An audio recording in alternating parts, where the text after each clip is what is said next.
Arahkan perasaan itu pada yang positif, karena disitulah ridha Allah akan turun. Apalagi seorang ibu nih ya, perempuan saja, kalau sudah menjadi ibu, itu pikirannya bahkan menjadi doa. Makanya kalau ada anak misalnya bertindak kurang menyenangkan, atau suami sedang kurang nyaman, kurang baik sikapnya, cepat arahkan kepada doa yang baik. Dan potensi itu ada janji yang disampaikan oleh Nabi sallallahu alaihi wasallam dalam salah satu hadis beliau yang menyifati majlis yang dikhususkan untuk mengkaji Al-Qur'an. Hadis itu didokumentasikan oleh Imam Muslim, lalu secara padat disampaikan dari Nabi sallallahu alaihi wasallam qala, beliau bersabda, majtama'a qaumun fi baitin min buyutillahi, tidaklah sekelompok orang itu berkumpul di satu rumah di antara rumah Allah Subhanahu wa taala.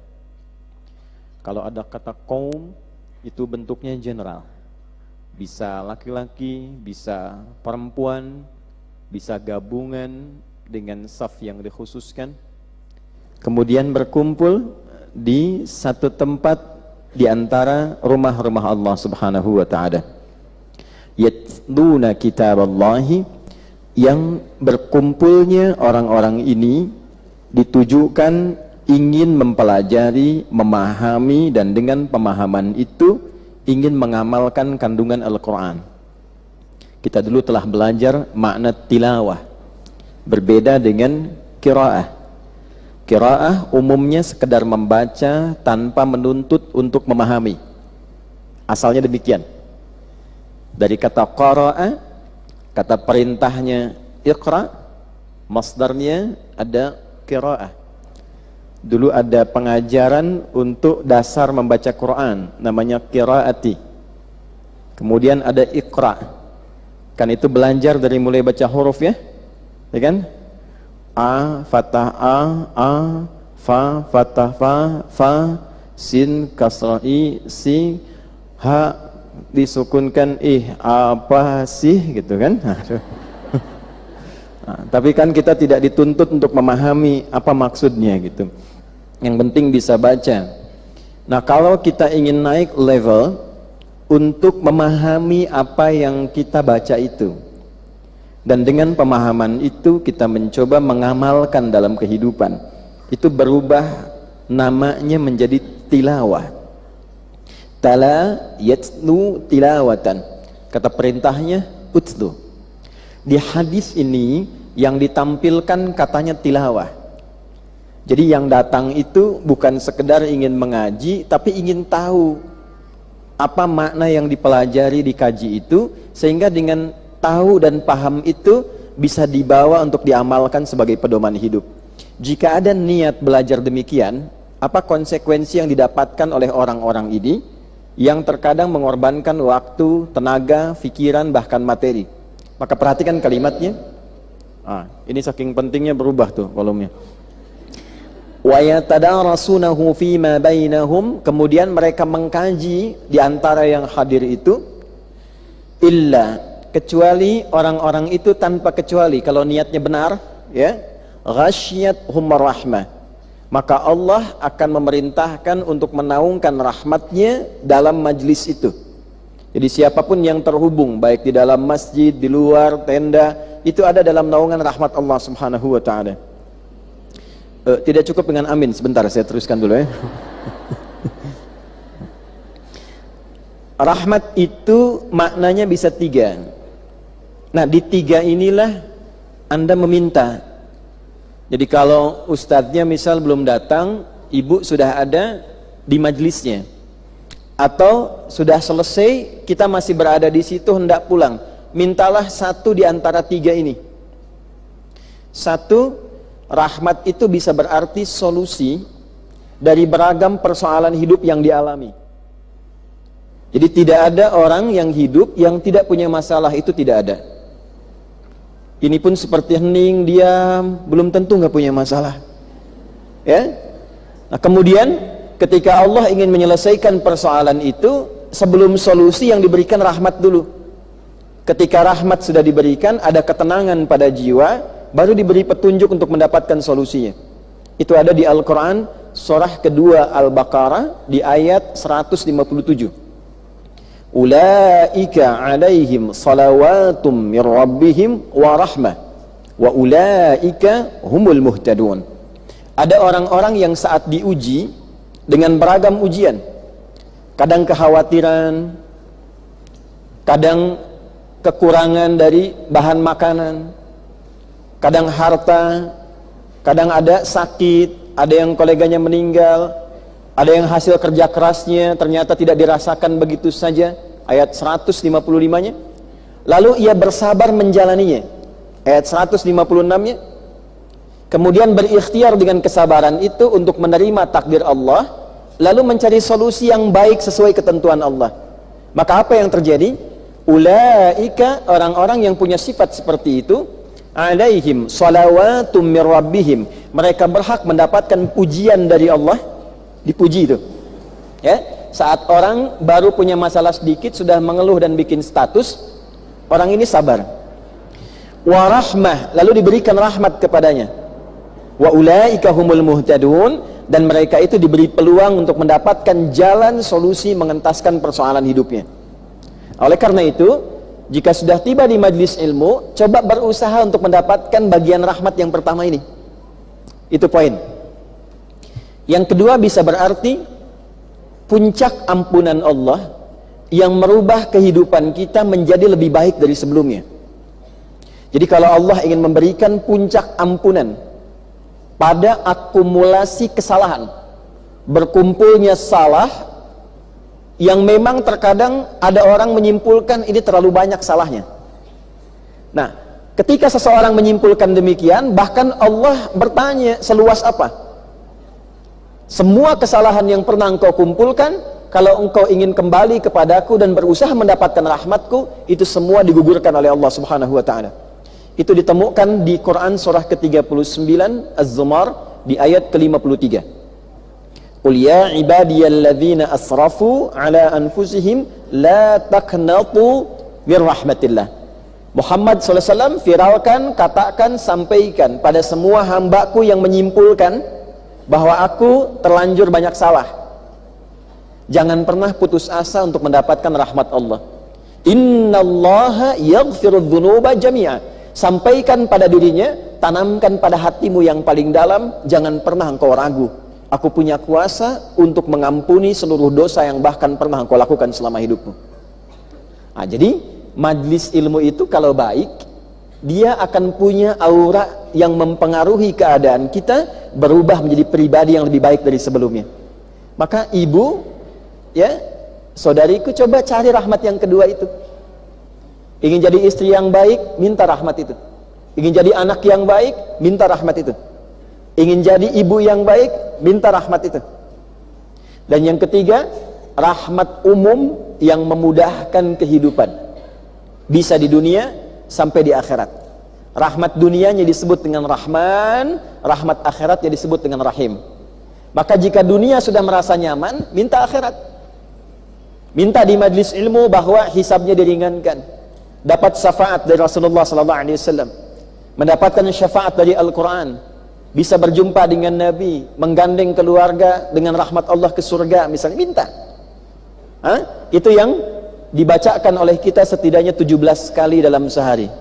Bismillahirrahmanirrahim. Ditegaskan lagi, Ar-Rahmanir-Rahim. Rahmat Allah untuk dunia disebut dengan Rahman, rahmat Allah untuk akhirat disebut dengan Rahim.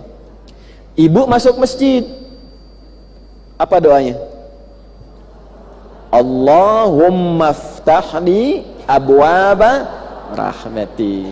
Ya Allah, dengan segala kerendahan hatiku, aku mohon padamu, bukakan untukku pintu-pintu rahmatmu.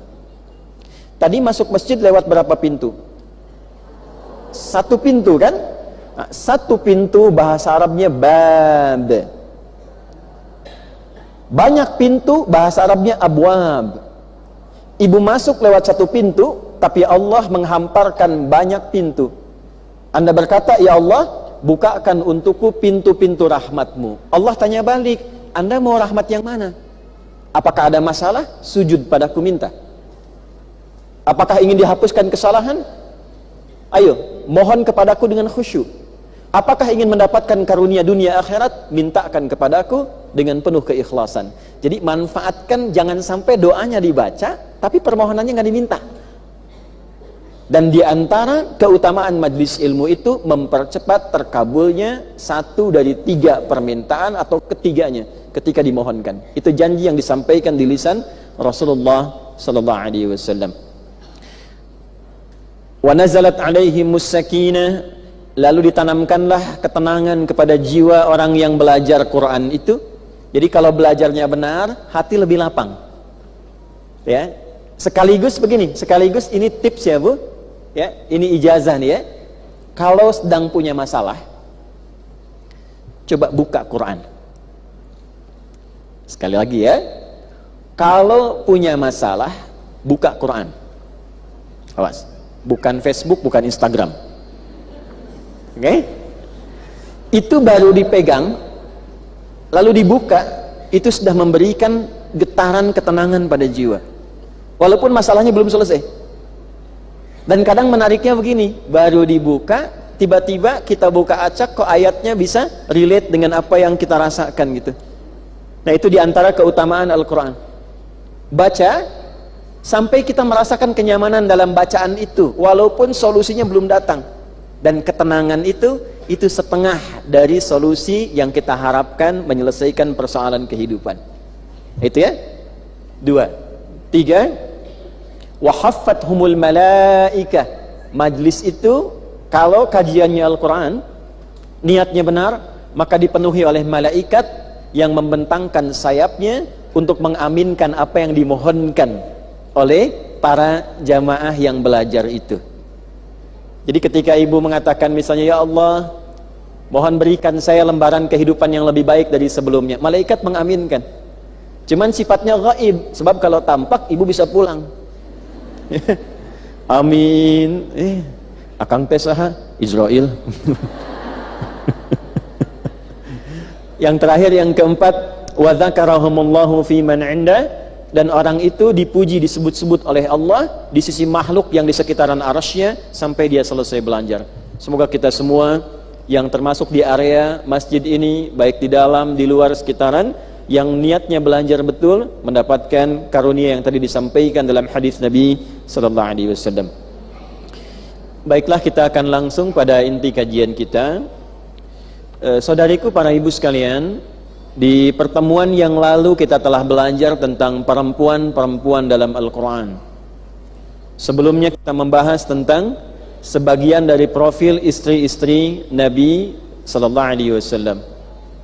Nah, sekarang kita akan coba keluarkan beberapa surah dan ayat-ayat khusus di dalam Al-Quran yang bercerita tentang sekitar kehidupan rumah tangga Nabi sallallahu alaihi wasallam, terkait juga dengan istri-istrinya, dan bagaimana itu dikelola oleh Nabi di sekitaran kehidupan para sahabat dan tamu-tamu yang berdatangan di sekitarannya.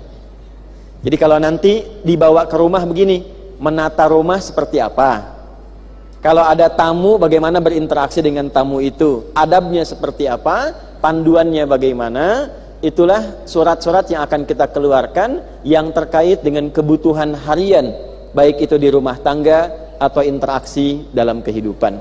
Surah yang kita pilih insyaallah di hari ini surah Al-Hujurat. Jelas insyaallah? Jelas? Baik. Karena telah jelas, kita akhiri pertemuan kita.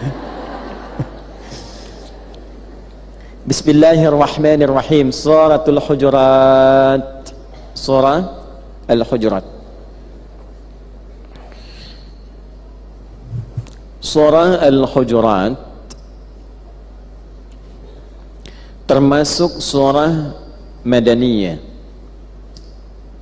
Saya ulangi, surah Al-Hujurat termasuk surah Madaniyah. Kalau yang menulis jangan khawatir kalau tertinggal, ini saya sudah ada rangkuman ya, bahasa Arab ya. Semua ini tanpa harokat bawahnya ya. Maksudnya nanti pas pertemuan berikut bisa dipegang sambil ngaji, pegang. Ya, jadi sambil belajar cara bacanya, memahaminya ya, insyaallah. Ini bersanad insyaallah, bersanad. Termasuk surah Madaniyah. Apa itu surah Madaniyah? Para ulama ahli Al-Quran memberikan penjelasan bahwa surah Madaniyah itu adalah surah yang diturunkan setelah Nabi hijrah dari Mekah ke Yathrib yang kelak dikenal dengan Al-Madinah Al-Munawwarah. Saya mohon izin berdiri. Bismillah. Ini saya berikan garis di tengah. Ada periode Nabi tinggal dari mulai lahir, tumbuh, berkembang, beraktivitas sampai menikah, diberikan kemudian oleh Allah perintah pertama untuk berdakwah dari pembekalan kurang lebih selama 3 tahun 6 bulan untuk pribadi beliau. Kemudian berdakwah di lingkaran terdekat sampai dengan orang-orang masyarakat sekitarannya. Itu kurang lebih durasi beliau ada di dalam kehidupan Mekah ini kurang lebih sampai usia beliau 52 tahun. 52 menuju 53. Jadi ada yang menyebutkan 53 tahun, ada yang menyebutkan 52 tahun plus. Jadi kalau kita tarik ke sini 52 sampai 53. Sudah?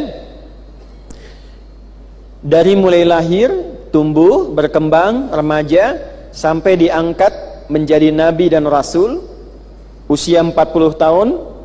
Kemudian mulai diberikan bekal, tadi durasi 3 tahun, bekal untuk pribadi kurang lebih 3 tahun 6 bulan.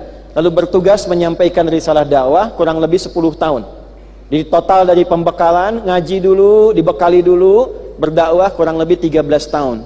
Itu berada di Mekah. Makkah Al-Mukarramah.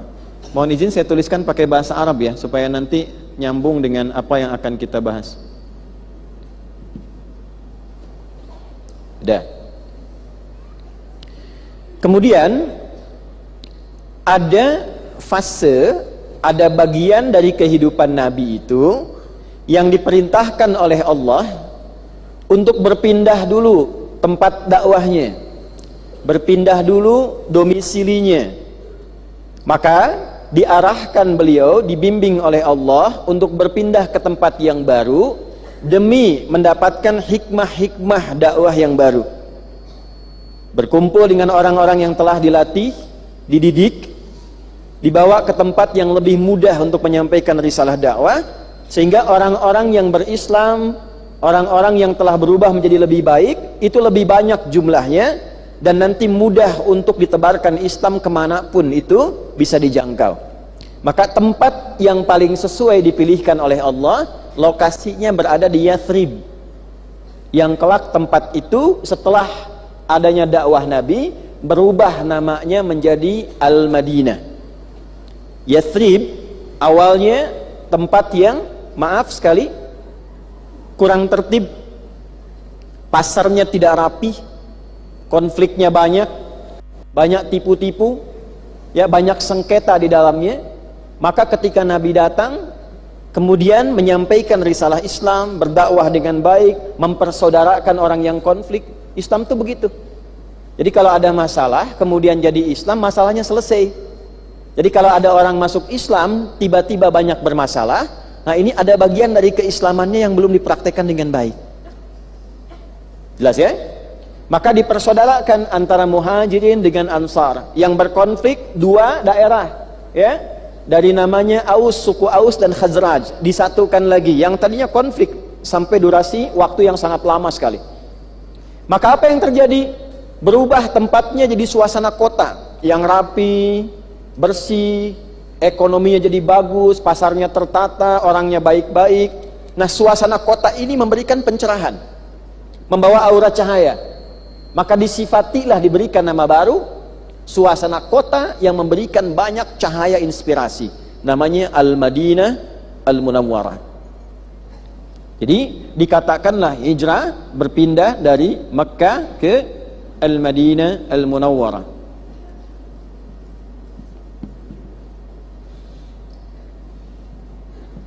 Nah, proses perpindahan ini demi menuju keadaan yang lebih baik disebut hijrah namanya. Apa namanya? Hijrah. Tapi ingat, hijrah itu definisinya, pengertiannya bukan harus selalu pindah tempat, bukan. Saya mau hijrah dari Cimahi ke Kiara Condong.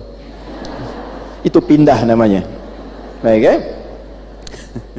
Hijrah itu berubah untuk menjadi pribadi yang lebih baik, berpindah dari keadaan yang kurang baik pada tempat yang lebih baik. Jadi karena di Mekah suasananya kurang baik, bahasa kekiniannya kurang kondusif, mau sholat gak bisa, baca Quran terancam, pindah ke tempat yang lebih baik, yang di tempat itu berislamnya bisa lebih mudah. Sama kayak suami-suami ibu misalnya bekerja di satu tempat perusahaan, tapi sholatnya susah, mau sholat susah, mau baca Quran juga susah.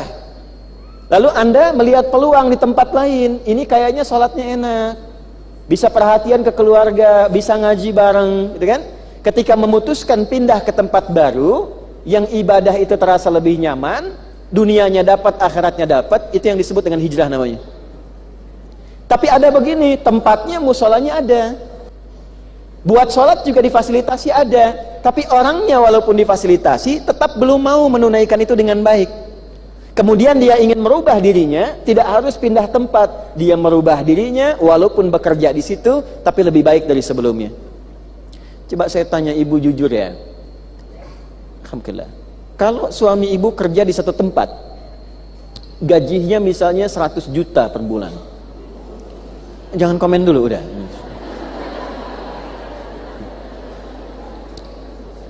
Di tempat lain gajinya 1 juta, 9.000 lah tambah gitu. Tapi yang di 1 juta ini sholatnya enak, ngajinya enak, bisa kapan saja perhatian pada keluarga. Yang 100 juta ini sholatnya susah, kesibukannya padat, keluarga tak terperhatikan. Kira-kira saya tanya ibu pilih di tempat pertama gaji 100 juta nggak bisa sholat, atau 1 juta bisa sholat dan tidak ada pilihan ketiga?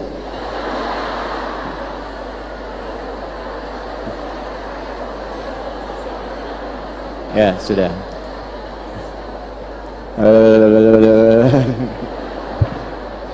Kadang-kadang perlu cek iman. Ada. Ya. Enggak, maksud saya gini. Nanti tolong sebelum berusaha, mau berdagangkah, berbisniskah, bekerjakah, belajar fikih rizki dulu. Kalau paham rizki, itu tidak akan sulit untuk mencari.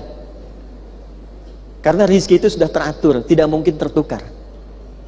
Dan kuotanya, ya, jumlahnya sudah ditentukan, tidak mungkin kurang. Yang belum pasti kita dapat tuh keberkahannya.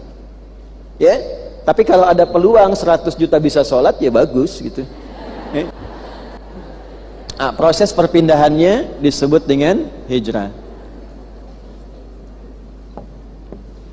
Sudah. Surat-surat yang turun sebelum Nabi hijrah, yang umumnya turunnya di Mekah. Umumnya turunnya di mana? Di Mekah. Sebelum Nabi hijrah, itu disebut dengan Makkiyah. Ya, surat apa? Makkiyah. Ada tasydidnya, ada ta di ujungnya. Adapun surah-surah yang turun setelah Nabi hijrah. Nabi hijrah dari Makkah ke Al-Madinah Al-Munawwarah, maka suratnya yang turun setelah hijrah, turun dimanapun, mau turunnya di Madinah, mau turunnya di Badar, turunnya di Tabuk, atau bahkan ketika Nabi mengunjungi Makkah lagi setelah hijrah, dalam proses haji wada misalnya, beliau kan dari Madinah ke Makkah kan, turunnya setelah hijrah, maka disebutnya surah Madaniyah. Apa namanya? Madaniyah. Ini dalam ilmu balaghah menggunakan rumus dzikrul ba'dhi yuradu bihil kullu. Paham? Tidak. Disebutkan sebagian mewakili keseluruhannya. Di bahasa Indonesia namanya sinekdok pas prototo. Lawannya sinekdok totem pro parte. Ya, pas prototo disebutkan sebagian mewakili keseluruhan. Karena banyaknya turun di Madinah, maka disebutnya Madaniyah. Jelas? Walaupun turunnya bisa di tempat lain tapi berlangsung setelah hijrah. Nah, Al-Hujurat termasuk surah Madaniyah. Artinya turunnya setelah Nabi apa? Hijrah. Nah, sekarang setelah Nabi hijrah, tepatnya surat ini turunnya di lokasi mana Madaniyahnya? Apakah di Madinah? Apakah di tempat luar Madinah? Nah, sekarang saya ingin gambarkan dulu keadaannya secara umum, turunnya di mana, di sebelah mana posisinya. Jadi kalau ibu nanti menunaikan umrah atau haji pas berada di Madinah, di lokasi itu ibu paham, oh di sini turun surat Al-Hujurat. Mengerti ya? Baik. Bismillah. Saya tulis di sini saja ya, karena yang ini penting, jadi saya tidak hapus dulu supaya ibu ingat. Ya, dan ini memang saking pentingnya sudah dihapus tuh. Dah, ini Madinah. Al-Hujurat. Saya jelaskan ini dulu. Al-Hujurat surah Madaniyah. Untuk mengetahui di mana tempat turunnya, kita bahas namanya dulu. Al-Hujurat berasal dari kata hujurat ditambah al. Ini ada kata hujurat tambah al di depannya. Hujurat jama' dari kata hujrah. Hujratun jama' dari kata hujrah. Apa artinya hujrah? Kamar. Baik. Saya bahas dari awal dulu. Hujrah, akar kata hurufnya itu ada 3 asalnya. Ha, jim, ra, tanpa tak di ujungnya. Asalnya kalau digabungkan jadi hajarun, artinya batu. Oke? Bisa batu yang kokoh gitu. Bata yang kokoh itu hajarun. Batu hitam, hajar aswad. Kalau batu itu, batu bata disusun jadi semacam sekat, ya. Dia belum berbentuk ruang, baru satu bagian. Seperti misalnya kalau ibu lihat Ka'bah, kan ada bagian yang tersekat ya, di luarnya itu berbentuk seperti pagar sekatan begini. Maka berubah namanya dari hajarun jadi hijrun. Ya. Area ini kenapa disebut dengan Hijr Ismail? Karena dulu ketika Nabi Ibrahim ditugaskan meninggikan pondasi Ka'bah, itu Nabi Ismail datang bawa batu, pengen bantu ayahnya. Jadi beliau susun itu di sisi yang sebelah sini. Ini Hajar Aswad sebelah sini. Kemudian di sini Nabi Ibrahim memulai makam Ibrahim. Tapak kaki pertama kali, anaknya datang dari sini. Dan ingat bu ya, anak itu belum balik. Belum balik. Ya, mungkin kalau diilustrasikan usia 3-5 tahun dah, 3 sampai 5 tahun. Jadi ibu bisa bayangkan, beliau melihat ayahnya sedang bekerja, ketika melihat itu ada rasa pada dirinya ingin membantu ayah gitu. Ya, beliau datang bawa batu. Dan Nabi Ibrahim itu jangan dibayangkan nabinya saja. Beliau sosok ayah, nabi, sibuk. Saking sibuknya kadang jarang di rumah. Dan kita tahu ceritanya ketika anaknya terlahir, Sayyidina Ismail itu diperintahkan oleh Allah kan, coba dipindahkan tempatnya dulu ke Mekah. Bayi masih merah, diminta tinggal di Mekah, sedangkan beliau berada di area Palestina pada masa itu. Bertugas dari Irak, Babilonia, kemudian menyeberang sampai ke Palestina. Tapi yang paling dahsyat, di balik kesibukannya itu masih sempat menengok melihat perkembangan anaknya. Bagaimana asiknya, tumbuh dengan siapa, berkawan dengan siapa, sampai ke mau kelahiran nanti ke atasnya. Sesibuk apapun ayah, kalau dia masih punya perhatian kepada anaknya, maka perhatian itu akan memancarkan pada hati anak itu satu gelombang yang memiliki rasa kepedulian terhadap ayah. Itu yang terjadi pada Ismail kecil. Ayahnya sedang bekerja, ia membawa batu untuk membantu ayah tanpa diminta. Itu peristiwanya nanti ada di Quran surah kedua Al-Baqarah di ayat 127. Maka datang. Ya, sama dengan ibu juga. Jadi kalau ibu misalnya sedang mengerjakan sesuatu, tiba-tiba anak lewat gak mau bantu, jangan dimarahi dulu, coba dicek sebaik apa perhatian orang tua kepada anak sehingga anak memberikan respon demikian. Itu salah satunya. Dan dahsyatnya gini Bu, ini yang paling dahsyat. Ketika baligh, baru naik baligh, turun perintah, sembelih anakmu. Ya, itu yang di As-Saffat ayat 102 sampai 109 itu. Inni ara fil manami anni azbahuka. Ya bunayya, wahai anak yang sangat bapak sayangi, tadi malam bapak mimpi nyembelih kamu. Fanzur madza tara, pendapat kamu bagaimana? Ibu pulang dari pengajian ini, kasih tahu sama anak yang gak ikut, tadi di pengajian mama terinspirasi menyembelih kamu. Bagaimana pendapatmu gitu ya? Jangan dipotong videonya ya. Ini contoh. Mama sehat tuh pengajian bid'ah itu. Apa yang dikatakan Ismail? Ya abati. Jadi ada abi, ada buya, ada abati, itu berbeda. Abi itu panggilan hormat. Buya panggilan sayang. Bisa karena genetik, ya, misalnya secara biologis, bisa karena faktor lain seperti keilmuan. Sayang karena ilmunya, sayang karena baiknya. Buya Hamka. Saya panggil Buya, tapi belum pernah bertemu dan bukan ayah kami. Tapi baiknya, ilmunya kita sayang dengan itu. Kalau kita gabungkan Buya karena sayang dan Abi, ayah karena hormat, itu jadi abati namanya. Ya abati, duhai ayah, karena hormatku dan sayangku padamu, if'al ma tu'mar, cepat kerjakan apa yang diperintahkan dalam mimpi itu. Satajiduni insyaallah minas sabirin. InsyaAllah engkau akan dapati aku termasuk orang sabar.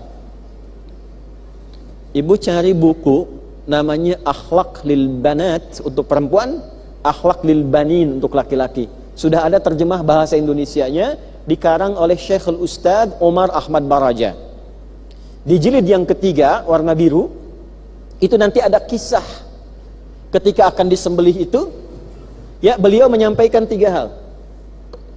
Duhai ayah, mohon kencangkan ikatanku supaya nanti aku tidak bergerak atau merontak ketika perintah itu dilakukan, agar gerakanku yang terjadi nanti tidak membuat engkau ragu untuk melaksanakan perintah Allah.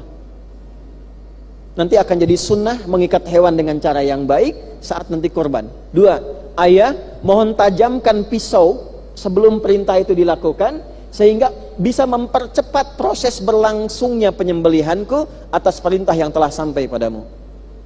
3, ayah, mohon lepaskan kain luarku ini dan tolong mohon lipatkan yang terbaik dan berikan kepada ibunda, ibu yang sangat aku cintai dalam hidupku, sebagai kenangan akhirku. Itu Ismail. Makanya di Quran disebut gulamun halim, orang cerdas yang sangat perasa. Halim. Ya, balik ke sini. Jadi itu tadi sedikit perpanjangan dari kata hijr.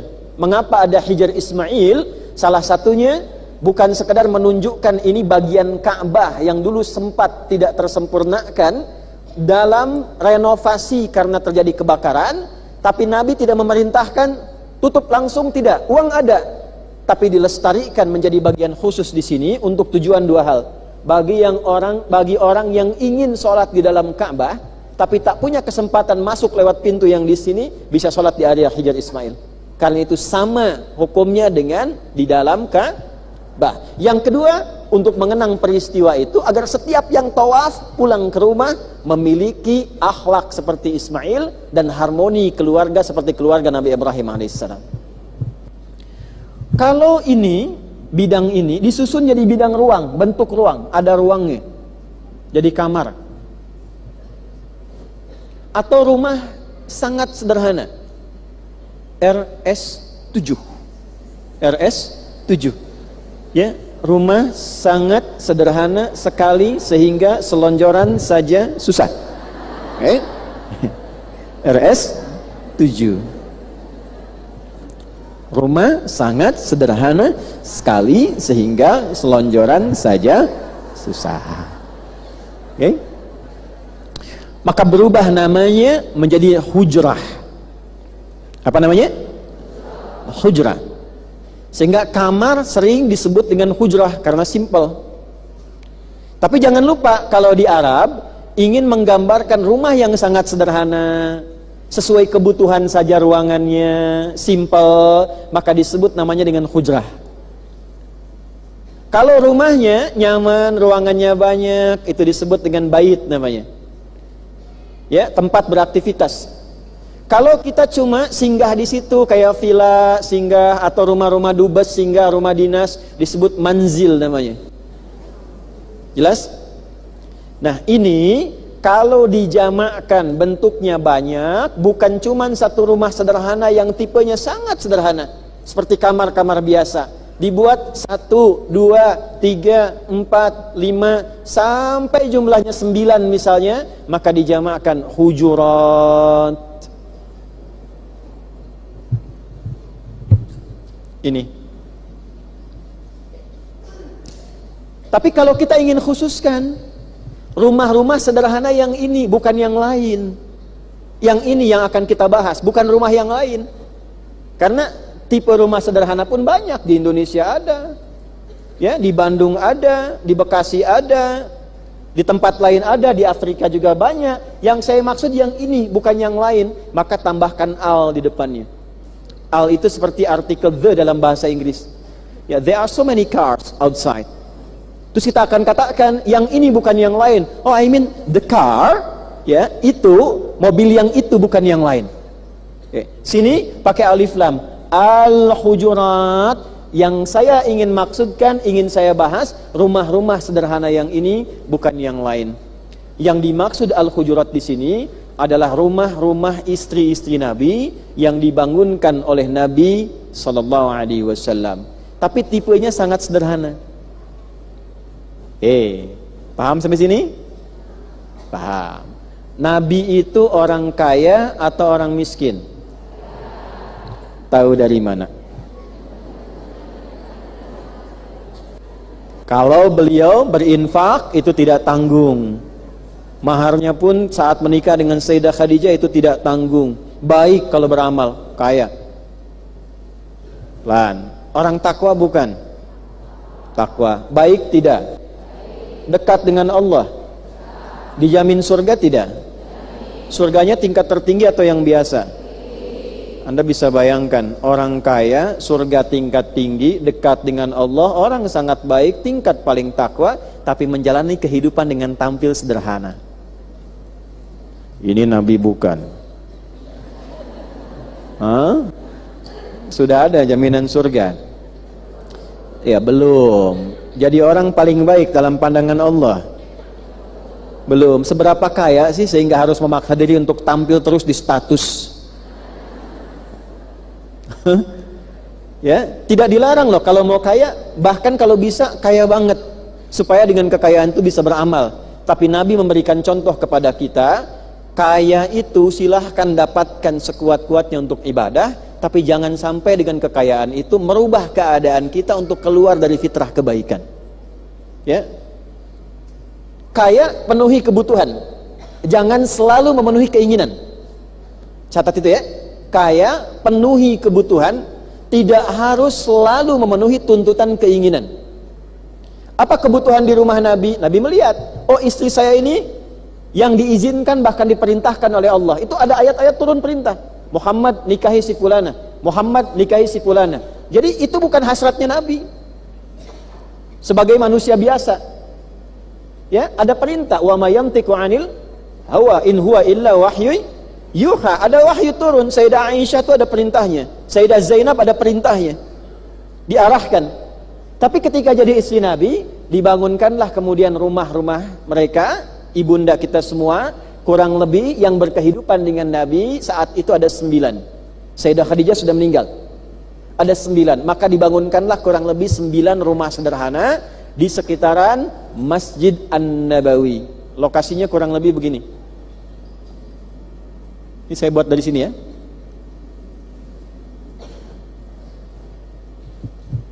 Ini apa? Kotak ya. Ibu terlalu serius kotak Bu. Ya.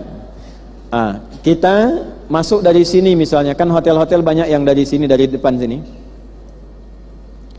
Saya tidak sebut namanya ya supaya tidak endorse lah. Pokoknya nanti ada pintu-pintu di sini masuk, ini jalan raya. Ya, terus hotel-hotel masuk yang arah sini. Ini yang arah kiblatnya ke sini, arah ke sebelah sini nih, ke selatan. Dah? Ini ke timur. Timur. Ini selatan, ini utara, ini barat. Di timur itu ada pemakaman Baqi. Sudah? Di sini ada daerah namanya Awali, tempat jalan-jalannya Nabi kelak dengan Sayyidina Husain, Al-Hasan dan Husain. Kalau sore ba'da asar itu suka dibawa untuk jalan-jalan ke area sini. Ini Baqi. Nah, kita kalau masuk dari sini, ini ada pintu Omar ya di sini misalnya, Babu Omar. Ini ada area-area perempuan, daerah-daerah sini. Masuk dari sini, ini dari utara. Ini ke arah kiblat. Saya garis begini. Ini area masjid awal di kehidupan Nabi. Di luar sini ada area kebuka. Di dalam sini kayak ada lampu manik-manik atasnya itu. Nah, itu area awal saat masjid dibuat di era Nabi. Di sini ada pintu Babus Salam. Di sini ada pintu kecil kediaman sahabat Abu Bakar dulu. Diabadikan pintunya sampai sekarang masih ada. Ya, kalau mau tahu rumahnya sahabat Abu Bakar dekat pintu As-Salam, Babus Salam, ini ada pintu kecil di sini. Nah, ininya pintu rumahnya sahabat Abu Bakar As-Siddiq saat membeli tanah, membangun rumah sederhana di samping kediaman Nabi sallallahu alaihi wasallam. Paham sampai sini? Yang belum umrah atau haji, kita doakan mudah-mudahan insyaallah diberi kesempatan ya. Baik. Nabung ya. Nah, itu cukup dengan amin. Dah. Ini area di sini kita buat lorong saja, ini untuk imam-imam. Saya sekat di sini ya, Ibu, saya sekat di sini. Ini ada mihrabnya Nabi. Yang muazin suka ada di sampingnya di atas. Nah, ini di sini kamar pertama. Yang sekarang jadi makamnya Nabi sallallahu alaihi wasallam. Antara kamar Nabi yang ini dengan mihrab yang ini, inilah raudhah. Ada yang menyebut sampai sini, ada yang membatasi di sini. Antara kamar rumah pertama dengan mihrabnya Nabi, ini yang disebut raudhah. Dibangunkan berurut sampai ke sini, ke arah utara, ke arah timur. Sampai 9. Jelas? Sampai berapa? 9 kurang lebih. Jadi yang pertama dibangunkan rumahnya Sayyidah Saudah ya, binti Zam'ah. Kemudian yang kedua rumahnya Sayyidah Aisyah radhiyallahu taala anha, sampai yang terakhir ke 9. Berurutan dari mulai di sini kita temukan sampai ke ujung, sampai di area pintu Jibril. Nah, inilah yang dimaksud dengan hujurat. Panjangnya, areanya, panjangnya kalau diilustrasikan ke sini lagi 3,5 meter, lebarnya 3 meter, tinggi atapnya 2 sampai 2,5 meter. Yang diilustrasikan kalau anak remaja itu di zaman itu tangannya mengangkat ke atas itu bisa sampai terkena atapnya. Ini yang saya maksudkan, saking sederhananya keadaan rumah Nabi. Sampai nanti kita dengar riwayat saat Nabi itu sedang sholat malam, Sayyidah Aisyah sedang tidur, kemudian tergerak, kaki beliau terkena kakinya Nabi sallallahu alaihi wasallam, atau bagian tubuh beliau terkena kakinya Nabi sallallahu alaihi wasallam. Itu yang tadi saya katakan RS7 itu. Ya, rumah sangat sederhana sekali sehingga selonjoran saja. Nah, jadi ketika beliau itu bergerak, kena bagian kaki Nabi, tersenggol kakinya. Ini menandakan apa? Ya, alasnya kan nggak tinggi. Jelas ya? Tapi ada kenyamanan di dalamnya, ada ketenangan, ada kebaikan.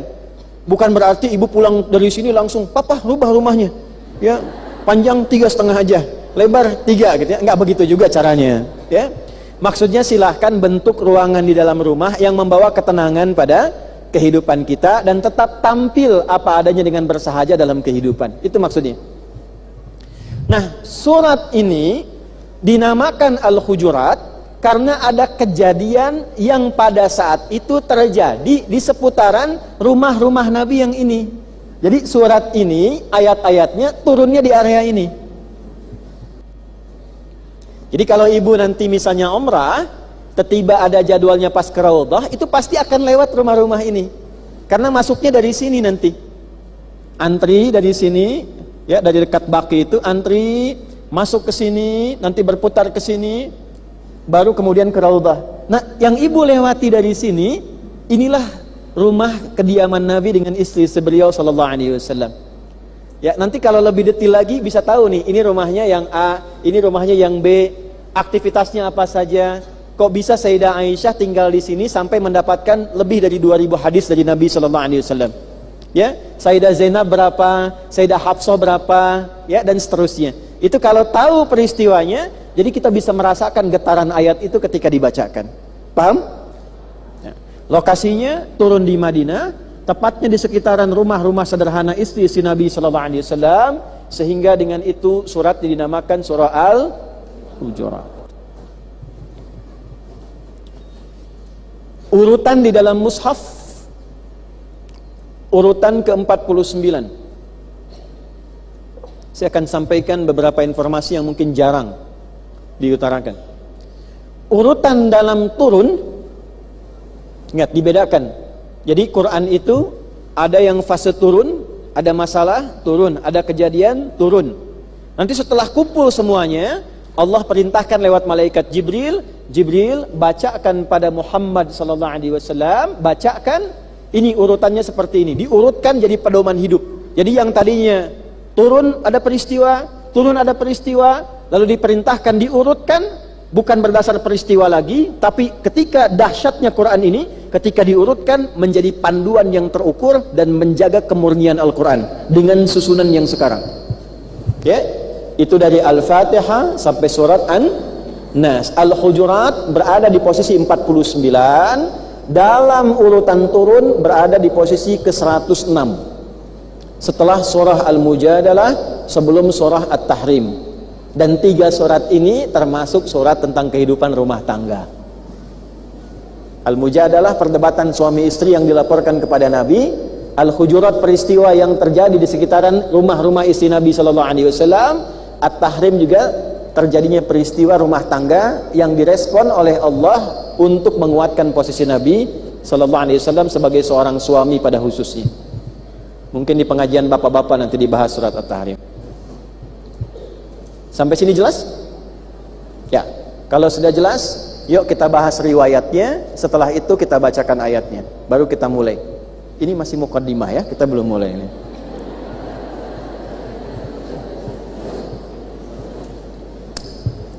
Sudah? Satu kali datanglah beberapa utusan dari daerah namanya Bani Tamim. Daerah mana? Bani Tamim. Mereka datang beberapa orang, tidak disebutkan jumlah spesifiknya, tapi disebut cukup banyak rombongan. Rojali lah, rombongan jarang terlihat.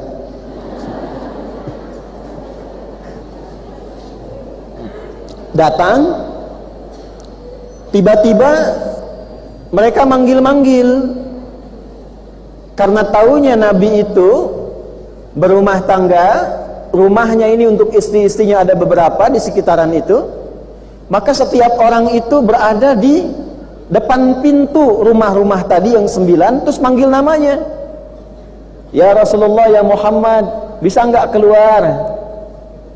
Kami ingin menyampaikan pesan penting, kami ingin mengakui kenabian, ingin memujimu, ingin mendapatkan nasihat-nasihat. "Ya Muhammad, keluar dong," gitu kan.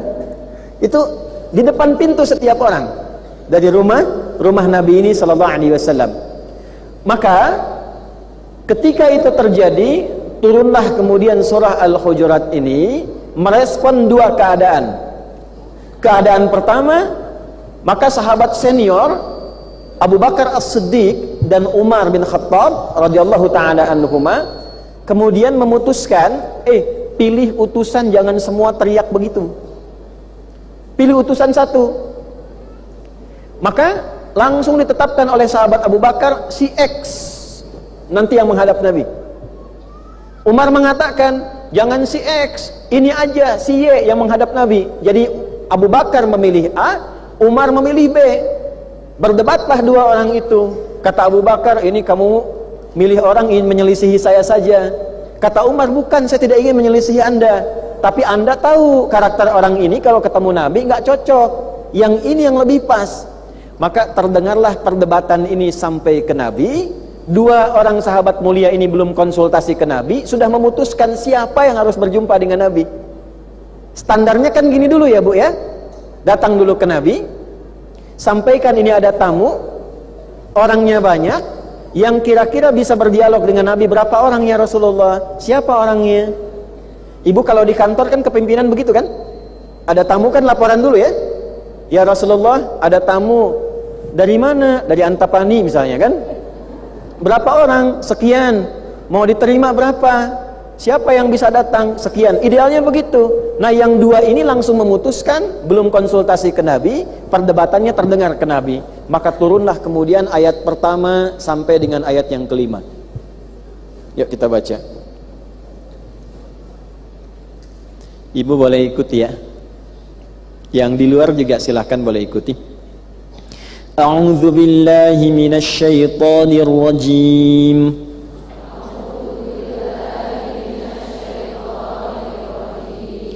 Bismillahirrahmanirrahim.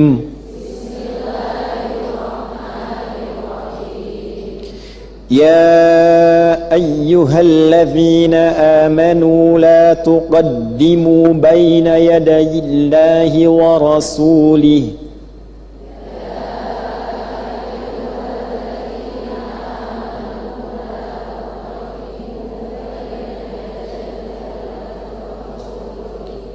Sebentar, supaya dapat keberkahan Qur'annya, pahalanya, ada getaran kejiwanya, handphonenya turun, baca Qur'annya.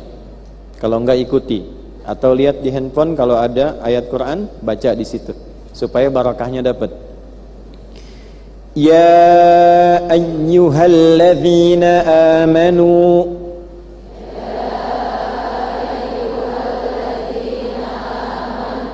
La tuqaddimu baina yadayillahi wa rasulih.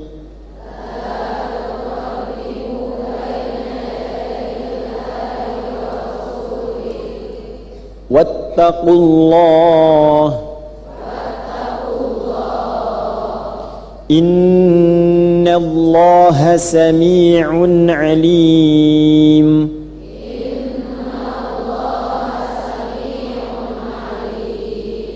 Gunnahnya tambah dikit.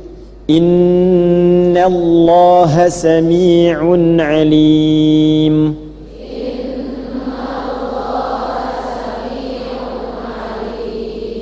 Baik, satu ayat dulu ya.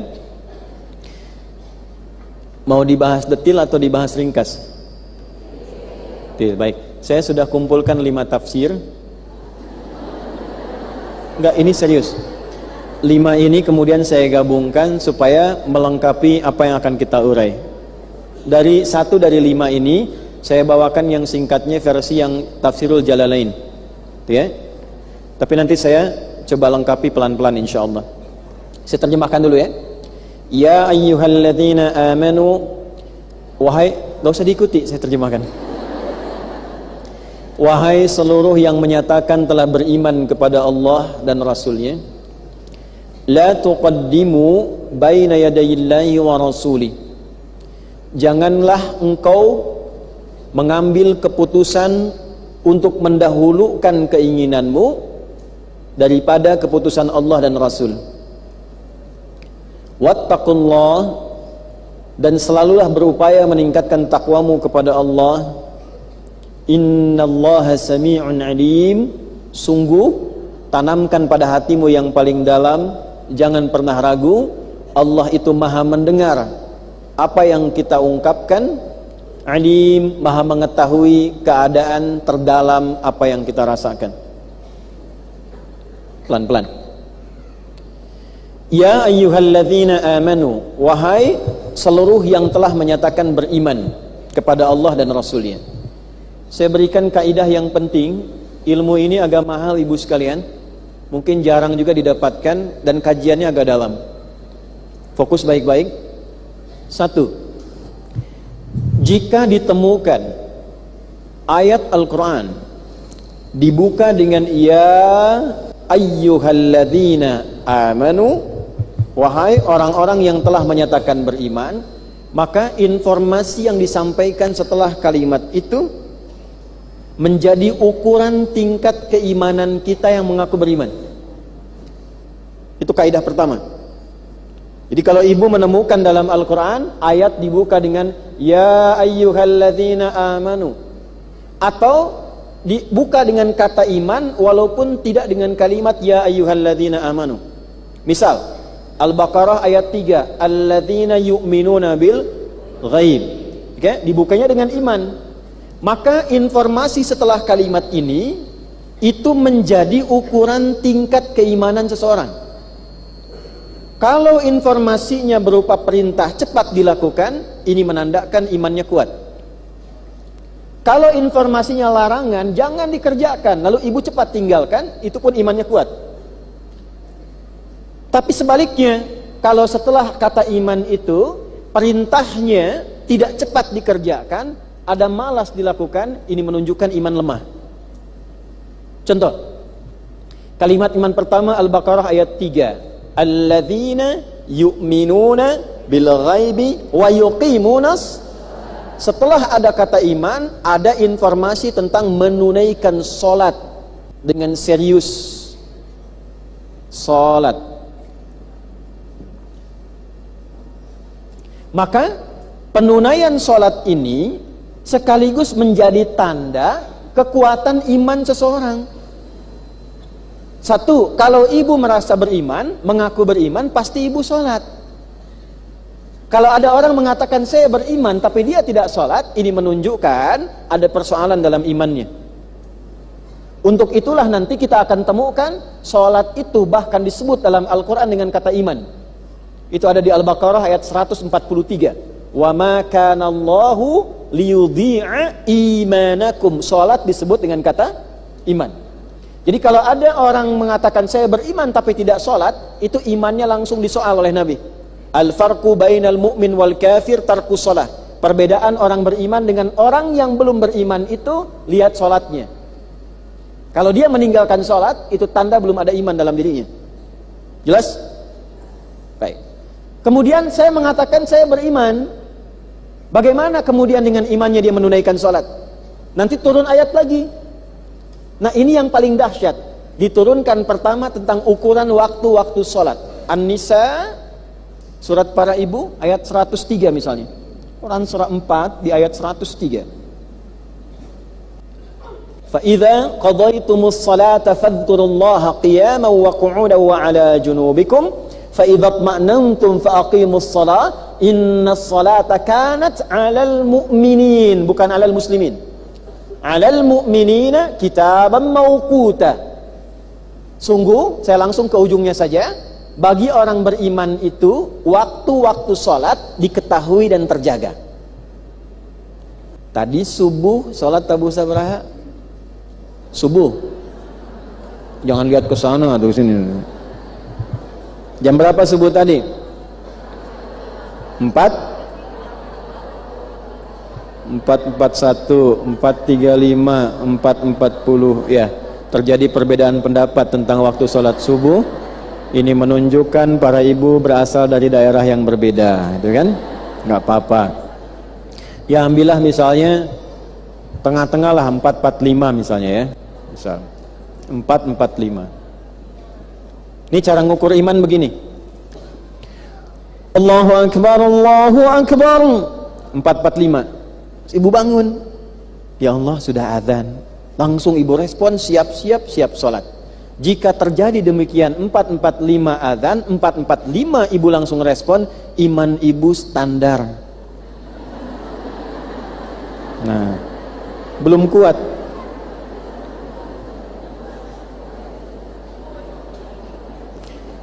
Suami ibu kerja, masuknya jam 8, datang pas jam 8, standar tidak? Standar. Kalau suami ibu datang dari jam 6, itu hebat. Dipanggil 4:45, Anda bangun dari jam 4, siap-siap dulu, wudu, pemanasan, tahajud dulu, istighfar, itu iman kuat. Bangun misalnya 4:10 WIB, waktu Indonesia bagian Bandung.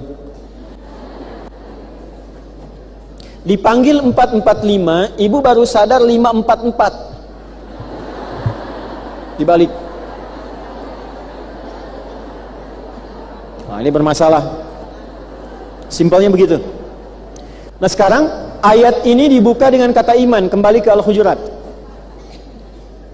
Ini saya agak dalam sedikit ya. Ya harfun nida, linida'il qaribi wal mutawassit wal ba'id. Ya huruf untuk memanggil dengan 3 jarak. Jarak dekat, jarak menengah, jarak jauh. Disebutkan sekitar kurang lebih 361 kali dalam Al-Quran. Ayyuha, ayyunya dalam i'rab itu munada, berfungsi menguatkan hukum. Haknya tanbih, untuk mengingatkan. Disebutkan kurang lebih sebanyak 150 kali dalam Al-Quran. Alladzina, isim mausul konjungsi, bentuknya jama, mencakup semua lintas gender, mau laki-laki, perempuan, besar, kecil, statusnya apapun. Disebutkan 1080 kali dalam Al-Quran. Lalu dipasangkan dengan kata iman. Perhatikan kalimatnya. Ya ayyuhalladzina amanu. Sekarang saya terjemahkan dengan tafsir. Wahai semua yang telah menyatakan beriman kepadaku, kata Allah. Aku tak peduli dimanapun kau berada. Apakah merasa dekat denganku? Menengah imanmu tadi? Apakah engkau merasa jauh? Sehingga terkadang, maaf sekali, sangat sulit merasakan dan menunaikan perintahku. Aku tidak peduli siapapun engkau. Mau laki-laki, perempuan, besar, kecil, tua, muda. Aku ingatkan, aku kuatkan. Aku akan sampaikan informasi penting yang kalau ini dikerjakan akan menguatkan imanmu dan menjadikan engkau semakin dekat kepadaku. Makanya tidak ada satupun sahabat Nabi, laki-laki, perempuan, kalau turun ayat ya ayyuhalladzina amanu, kecuali mereka langsung bergembira. Ada yang lompat, ada yang mengatakan syukur ya Allah, terima kasih ya Allah, karena Allah akan menurunkan satu ayat informasi yang menandai penguatan iman seseorang dan membuat dia lebih baik dalam kehidupan. Apa informasi di Al-Hujurat ini? Merespon tadi sikap-sikap secara adab dan akhlak yang harus diberikan pedoman sehingga menjadi orang baik. Ya ayyuhalladzina amanu, hai semua yang beriman, yang ada di peristiwa ini nih. Sesuai dengan nuzul tadi ya, turunnya ayat. La tuqaddimu baina yadayillahi war rasul. Jangan cepat mengambil keputusan sementara Allah dan Rasul belum memutuskan. Siapa yang harus konsultasi ke Nabi? Ini orang keperluannya apa? Nabi belum ditanya, sudah mengambil keputusan dan engkau berdebat dengan itu sementara Nabi belum memutuskan. Kira-kira untuk siapa ayat pertama ini? Tadi yang saya sebutkan di awal. Abu Bakar dan Umar. Kejadian pertama ayat 1 terkait dengan peristiwa sahabat Abu Bakar dan Umar. Nah, Abu Bakar plus Umar. Nah, pelan-pelan. Dah ya. Kang Daan ada nggak Kang Daan? Kang Daan, assalamualaikum. Ada Kang Daan? Ada, boleh ke depan sini? Nah, Kang Daan, silahkan sebelah sini. Mau gantian kita? Nah, sekarang pelan-pelan ya.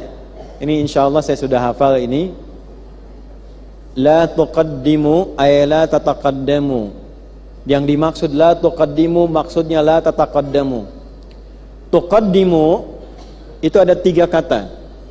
Ada qadima, ada qaddama, ada taqaddama. Izin Kang Daan, mohon maaf. Kang Daan datang ke sini, maju sedikit aja ke depan. Ini qadima namanya. Beliau datang dari belakang sampai ke sini qadima. Saya katakan qadima Sayyid Daan, Masya Allah, Kang Daan sudah tiba. Jelas? Contoh lagi, izin Kang Daan, sini. Ini mau sholat, belum ada imam. Tiba-tiba saya mengatakan, tafaddal, ya, ke DKM, qaddim Kang Daan, dahulukan Kang Daan menjadi imam. Maka diminta Kang Daan untuk maju, oleh orang didahulukan. Silahkan Kang Daan maju. Ini namanya qaddama, diminta maju oleh orang. Jelas? Tapi yang ketiga, nggak diminta, maju sendiri. Nah, ini namanya taqaddama. Jadi ada qadima, ada qaddama, satu lagi ada taqaddama. Yang di ayat ini menggunakan la tuqaddimu, asalnya dari qaddama tapi punya makna taqaddama. Bagaimana memahaminya? Kang Daan boleh duduk dulu sebentar. Mohon izin. La tuqaddimu, kalau memaknai dengan la tuqaddimu, hei Abu Bakar dan Umar, dan engkau sahabat yang luar biasa imannya kuat, yang dekat dengan Rasulullah, sahabat mulia, la tuqaddimu, jangan dulu saling mendahulukan dirimu untuk menetapkan putusan sementara Nabi belum ditanya. Jelas? Awas, ini satu. Kalau dipahami la tataqaddamu, jangan mendahulukan dirimu sementara Nabi belum memberikan sebuah putusan. Baina yadayillahi wa rasul, karena keputusan Nabi itu otomatis petunjuk langsung dari Allah Subhanahu wa ta'ala. Maka pesan yang pertama, ayat ini turun bukan untuk merendahkan Abu Bakar atau Umar, awas, tapi ingin memberikan satu tuntunan adab yang menyelesaikan persoalan. Kesimpulan cepatnya apa? Kalau ada masalah, ibu jangan soal orangnya, selesaikan masalahnya. Seringkali kalau terjadi masalah, itu yang disoal orangnya, yang dibikin status tuh orangnya. Gak nyangka ya, gak nyangka ibu itu, nyangka tuh. Itu. Ya, jadi kalau ada masalah, selesaikan persoalannya, jangan orangnya. Karena yang jadi persoalan itu masalahnya, orangnya masih berkehidupan. Itu poinnya. Itulah kenapa sering kita temukan dalam Al-Quran, kalau ada persoalan yang diluruskan, itu orangnya jarang disebut. Ibu kenal Fir'aun? Ibu sekali lagi bilang, kenal, saya pulang. Paling dia kenal Fir'aun. Fir'aun itu kan bukan nama asli. Korun itu bukan nama asli. Ya, jabatannya yang disebutkan. Kenapa tidak disebutkan namanya? Karena yang bersoal itu bukan namanya, yang soal itu sikapnya. Dikhawatirkan nanti ada orang dengan nama yang sama, tapi sikapnya baik, maka dia terdolimi dengan perbuatan itu yang menyoal pada namanya. Jelas? Paham di sini? Nah, jadi kalaupun nanti saya misalnya, Kang Daan atau siapapun, ada sesuatu yang tidak tepat, dan secara hukum itu memang salah, harus diperbaiki, maka perbaiki kesalahan itu tanpa harus kemudian menyoal orangnya, dan jangan merasa rendah dengan itu.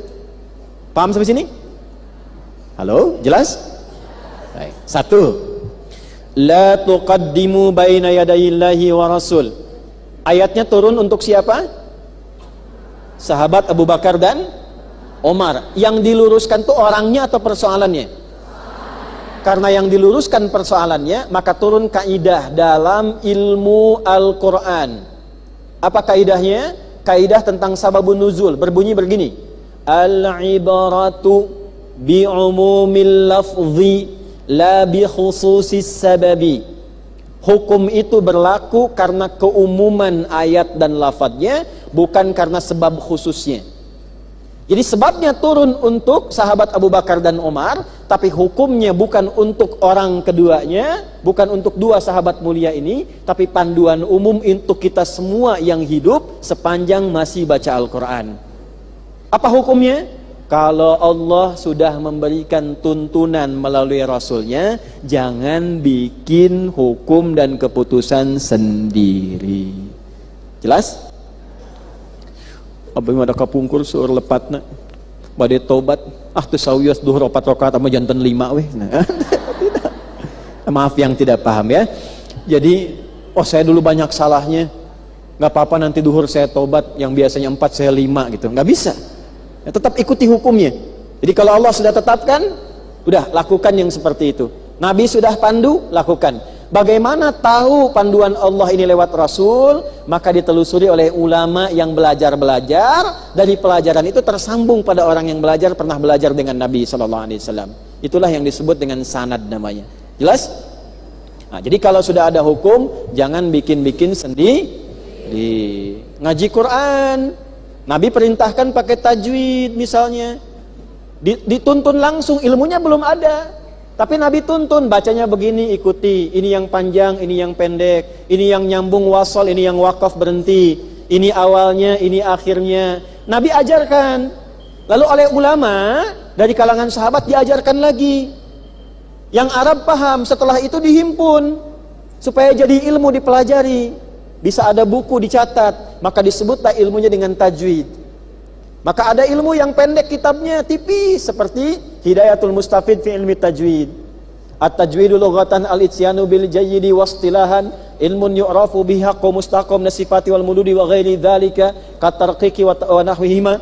Ya, ma ghayatu ilmi tajwid ghayatu bulughun nihayati fi itqani lafdzil qur'ani alamatul luqiyah min al-hadati nabawiyyati absahiyati wa qila ghayatuhu saunul lisani anil khata'i fi kitabillah ta'ala. Paham? Tidak. Singkatnya, kalau baca Quran, baca dengan baik dan benar sesuai Nabi yang mengajarkan. Nanti akan muncul sendiri iramanya, muncul suaranya, suara khas, gak usah dipaksakan.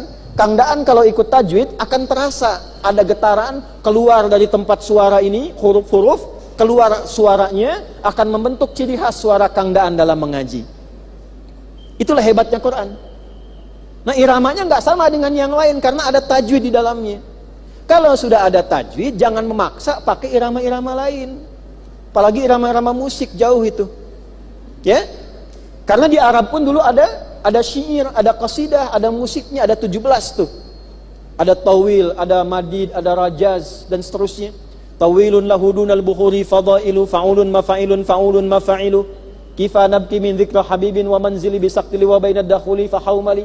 Rajaz, ya, mustafilun mustafilun mustafilun mustafilun mustafilun mustafilun. Madid, ya, mufa'alatun mufa'alatun fa'ilatun tala'al badru alaina min thaniyatil. Nah, itu asalnya dari apa? Dari madid. 17 dipilih salah satu. Tapi sampai hari ini gak pernah ada orang Arab baca Quran pakai irama 17 itu. Imam Masjidil Haram membacakan surat Ad-Duha dengan irama madid. Wadduha wal-laili idza saja. Enggak ada.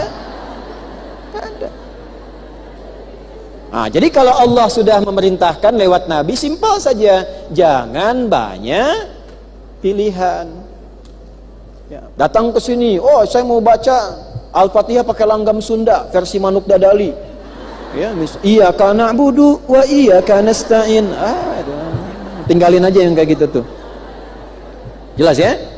Ya, maka nggak perlu aneh-aneh baca Quran langgam Jawa, langgam Sunda untuk menunjukkan bahwa Quran bukan hanya milik Arab. Itu nggak ada kerjaan. Tinggalkan itu yang begitu. Jelas? Nah, ini praktek hukum. Kalau sudah ada hukum Allah, jangan banyak ditawar, pasti ada hikmahnya. Warisan laki-laki dengan perempuan berapa banding berapa? Udah, kalau Allah udah tetapkan, pelajari hukum dan hikmahnya, jangan langsung protes dulu.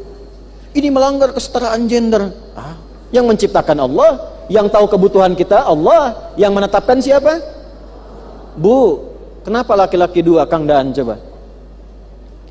Yang satu dibawa pada dirinya, yang satu dibawa bekal untuk mencari nafkah untuk keluarganya. Ibu tidak punya kewajiban mencari nafkah, jadi adil untuk ibu 1, suami 1, satu lagi dipakai bekal cari nafkah. Baliknya ke ibu juga. Karena kan kalau laki-laki, harta saya untuk keluarga dipakai, istri kan beda. Harta saya, harta suami. Itu. Satu. Itu kan. Aduh. Udah sini. Itu satu ya, paham?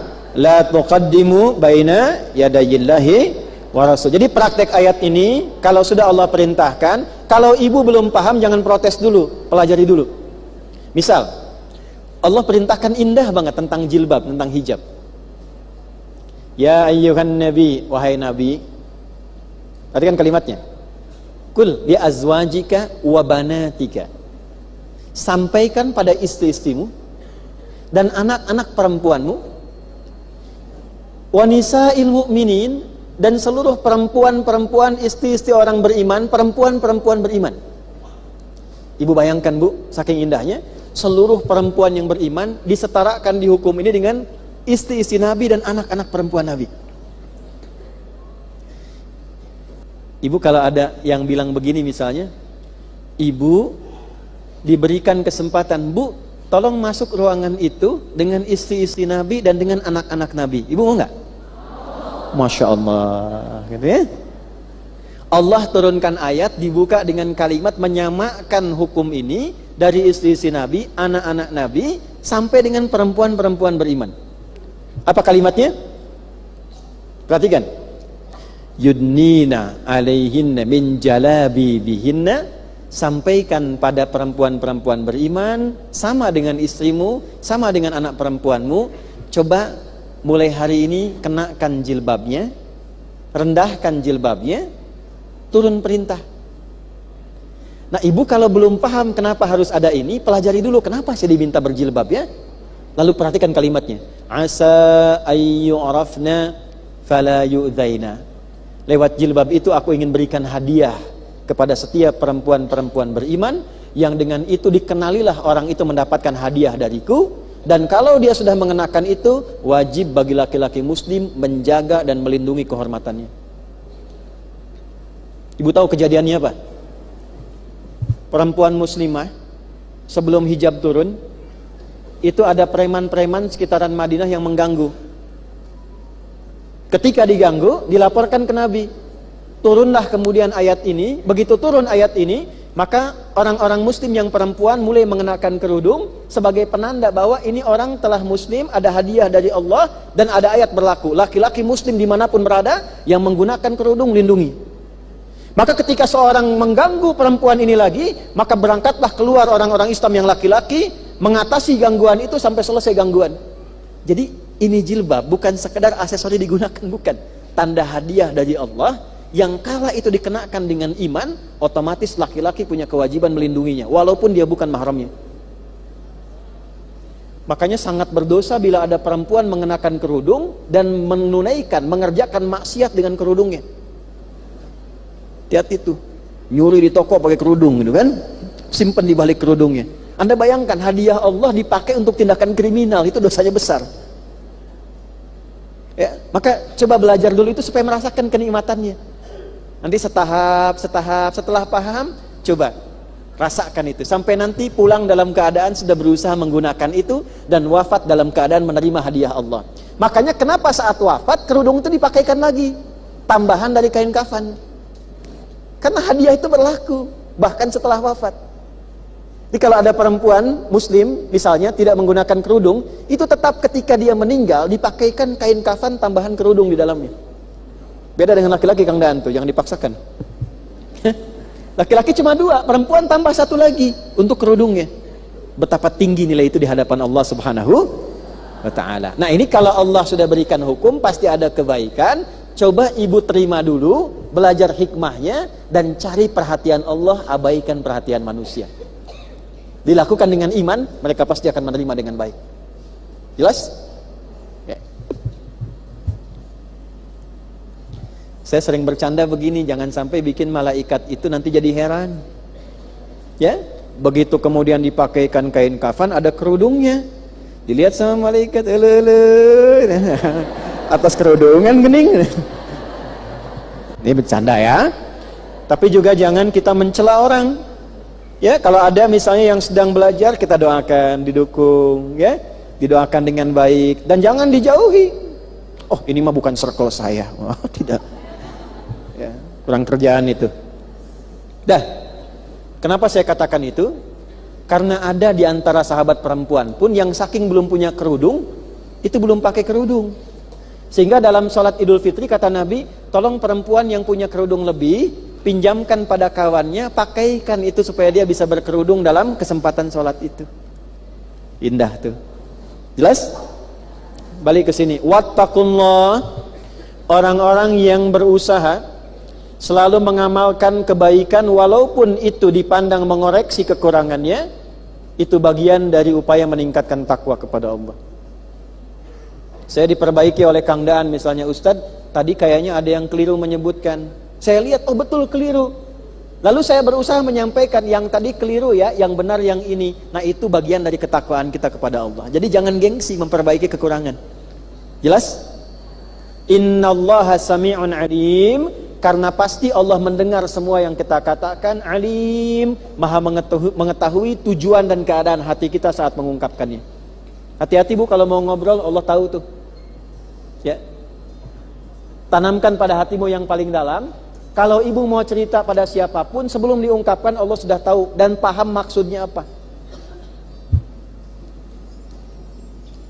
Tuh, yang sekarang sedang mikir tuh di hatinya tuh. Allah tahu tuh. Ya? Makanya penghujung ayat ini apa maknanya? Selalu berhati-hati menghadirkan perasaan karena Allah mengetahui apa yang tertanam pada jiwa kita. Jelas? Nah, maka saya ambilkan hadis kuncinya. Arahkan perasaan itu pada yang positif karena disitulah ridha Allah akan turun. Apalagi seorang ibu nih ya, perempuan saja kalau sudah menjadi ibu itu pikirannya bahkan menjadi doa. Makanya kalau ada anak misalnya bertindak kurang menyenangkan atau suami sedang kurang nyaman, kurang baik sikapnya, cepat arahkan kepada doa yang baik. Dan potensi itu yang bisa merubah. Anak kecil main di pasir. Kisah nyata, ibunya masak. Saya pernah sampaikan di sini. Tamu datang, tamu ayahnya. Ibu sudah siap menyajikan, datang anaknya. Umi. Pasirnya dilempar ke makanan yang sudah jadi. Kalau ibu di posisi jadi ibunya anak itu, apa yang ibu lakukan? Aduh, mana itu? Astagfirullahaladzim. Ibu ini mengenakan apa? Perhatikan kata ibu ini. Idhab ilal haram takunu imaman fi. Nah, kamu pergi deh ke Masjidil Haram jadi imam di sana. Dia memendam rasanya, dikeluarkan di katanya, kamu pergi ke Masjidil Haram jadi imam. Sampai sekarang anak itu masih jadi imam, bahkan ketua dewan imam di Masjidil Haram dan Masjid Nabawi. Itulah Syekh Abdurrahman As-Sudais. Ya. Tapi jangan setelah ibu sengaja mengatakan, nyandak eta tanuh tadi dia. Dua. Kita dua ayat dulu ya, pelan-pelan ya, waktunya sebentar lagi. Ya ayyuhalladzina amanu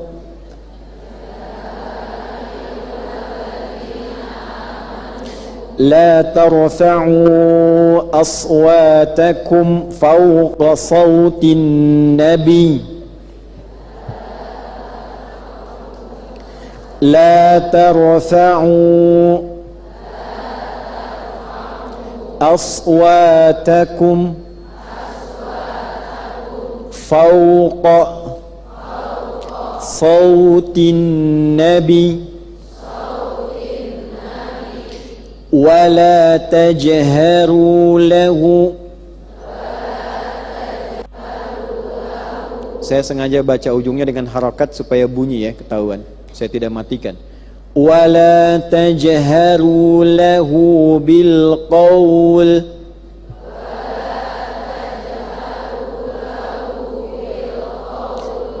kajahri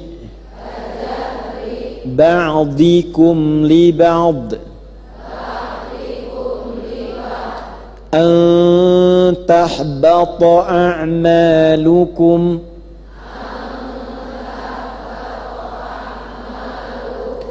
wa antum la tash'urun.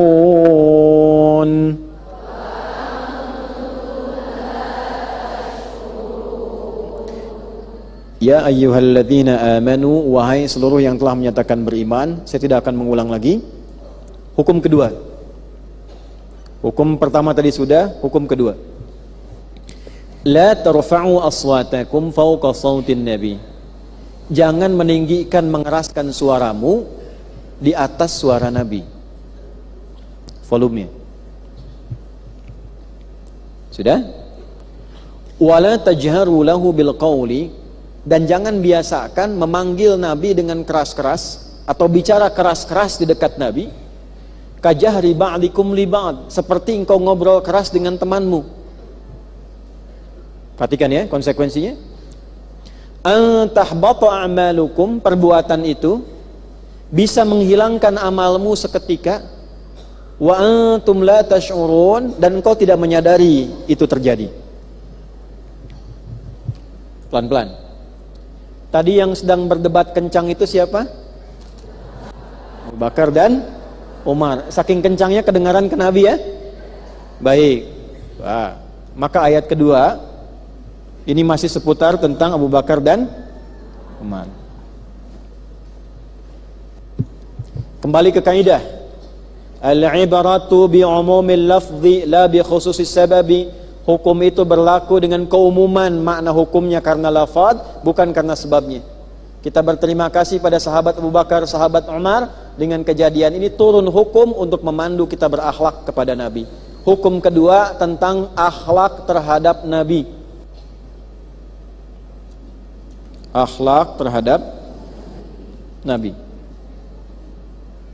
sallallahu alaihi wasallam.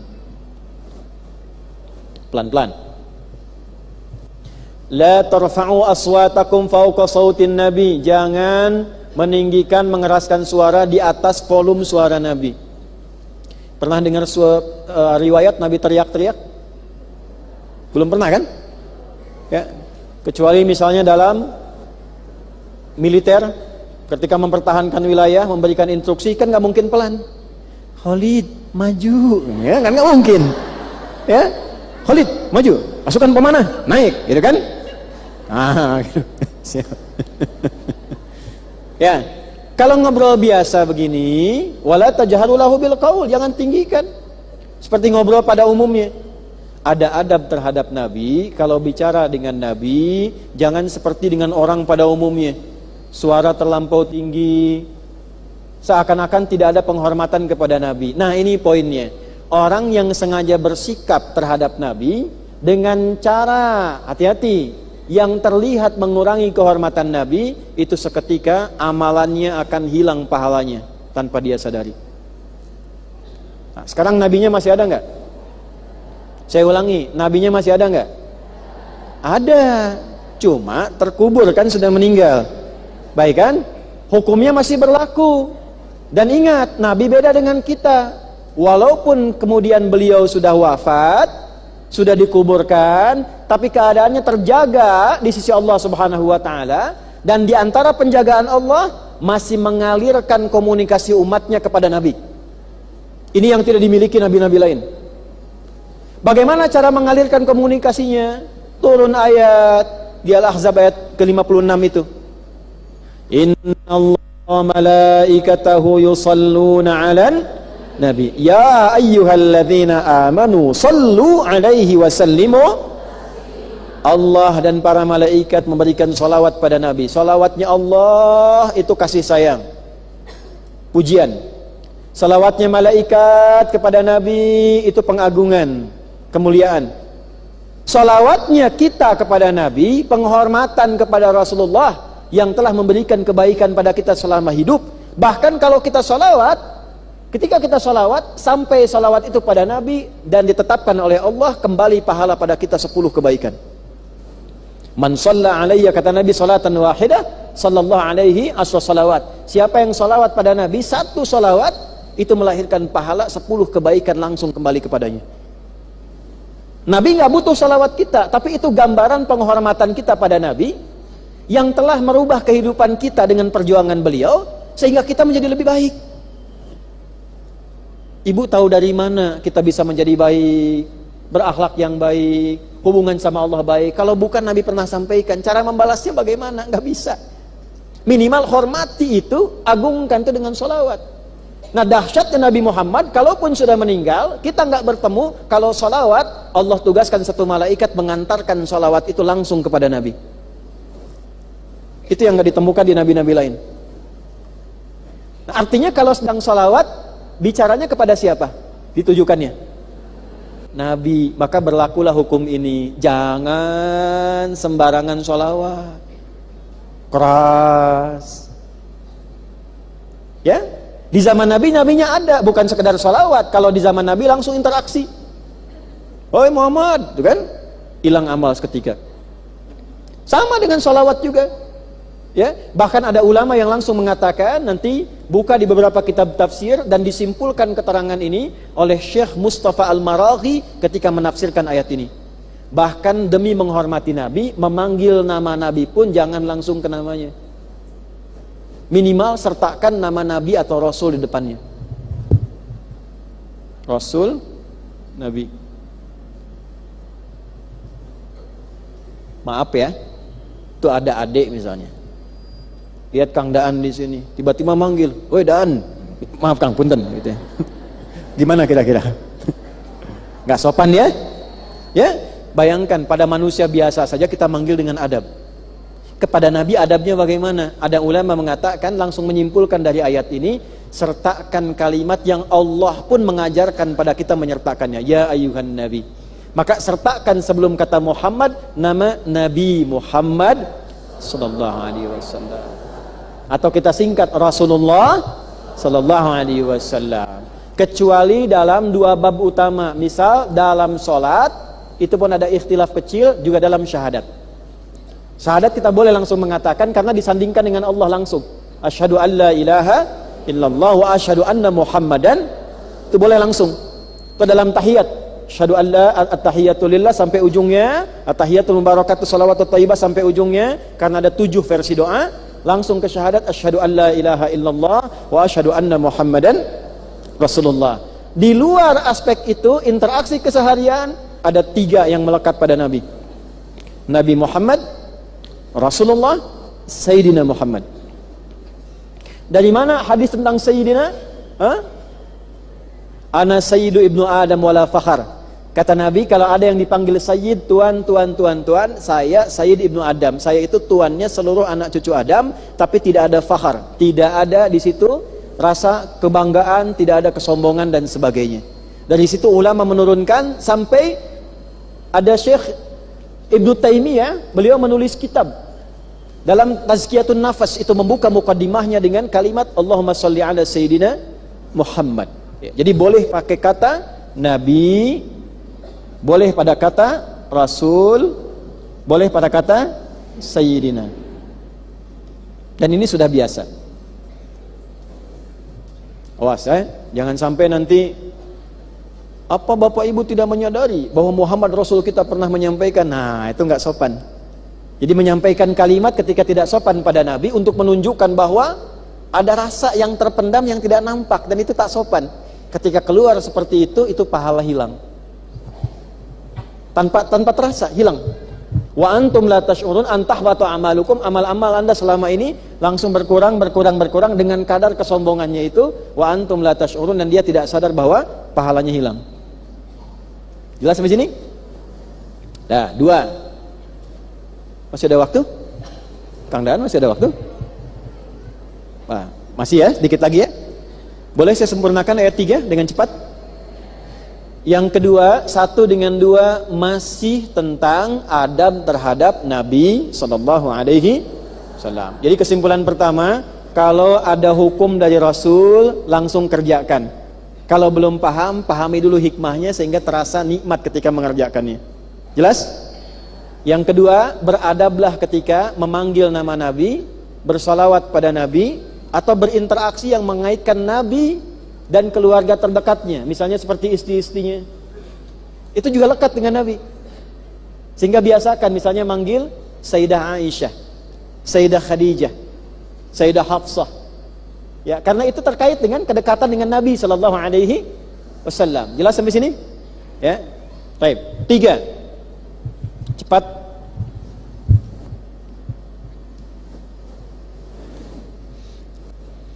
Innalladzina yaghudduna aswatahum inda Rasulillah ulaik alladzina imtahana Allahu qulubahum littaqwa lahum maghfirah wa ajrun azim. Baik. Saya mau tanya kepada ibu sekalian, ketika dua ayat ini turun, kira-kira respon sahabat Abu Bakar dan Umar itu bagaimana? Waktunya tipis, kalau tak tahu katakan Allahu a'lam ya. Apa-apa. Responnya diungkapkanlah pada ayat ketiga ini. Jadi begitu ayat ini turun, langsung diamalkan ayatnya. Abu Bakar langsung diam tertunduk, Umar langsung merendahkan suaranya dan mengatur selembut mungkin. Berpaling dari sesuatu yang kurang baik kepada yang baik, itu bahasa Arab disebut dengan ghadda ya ghaddu, ghaddun. Ghain ba. Gha. Coba gha. Ba. Ba. Gha. Ba. Gha gha. Ba. Gha gha ba.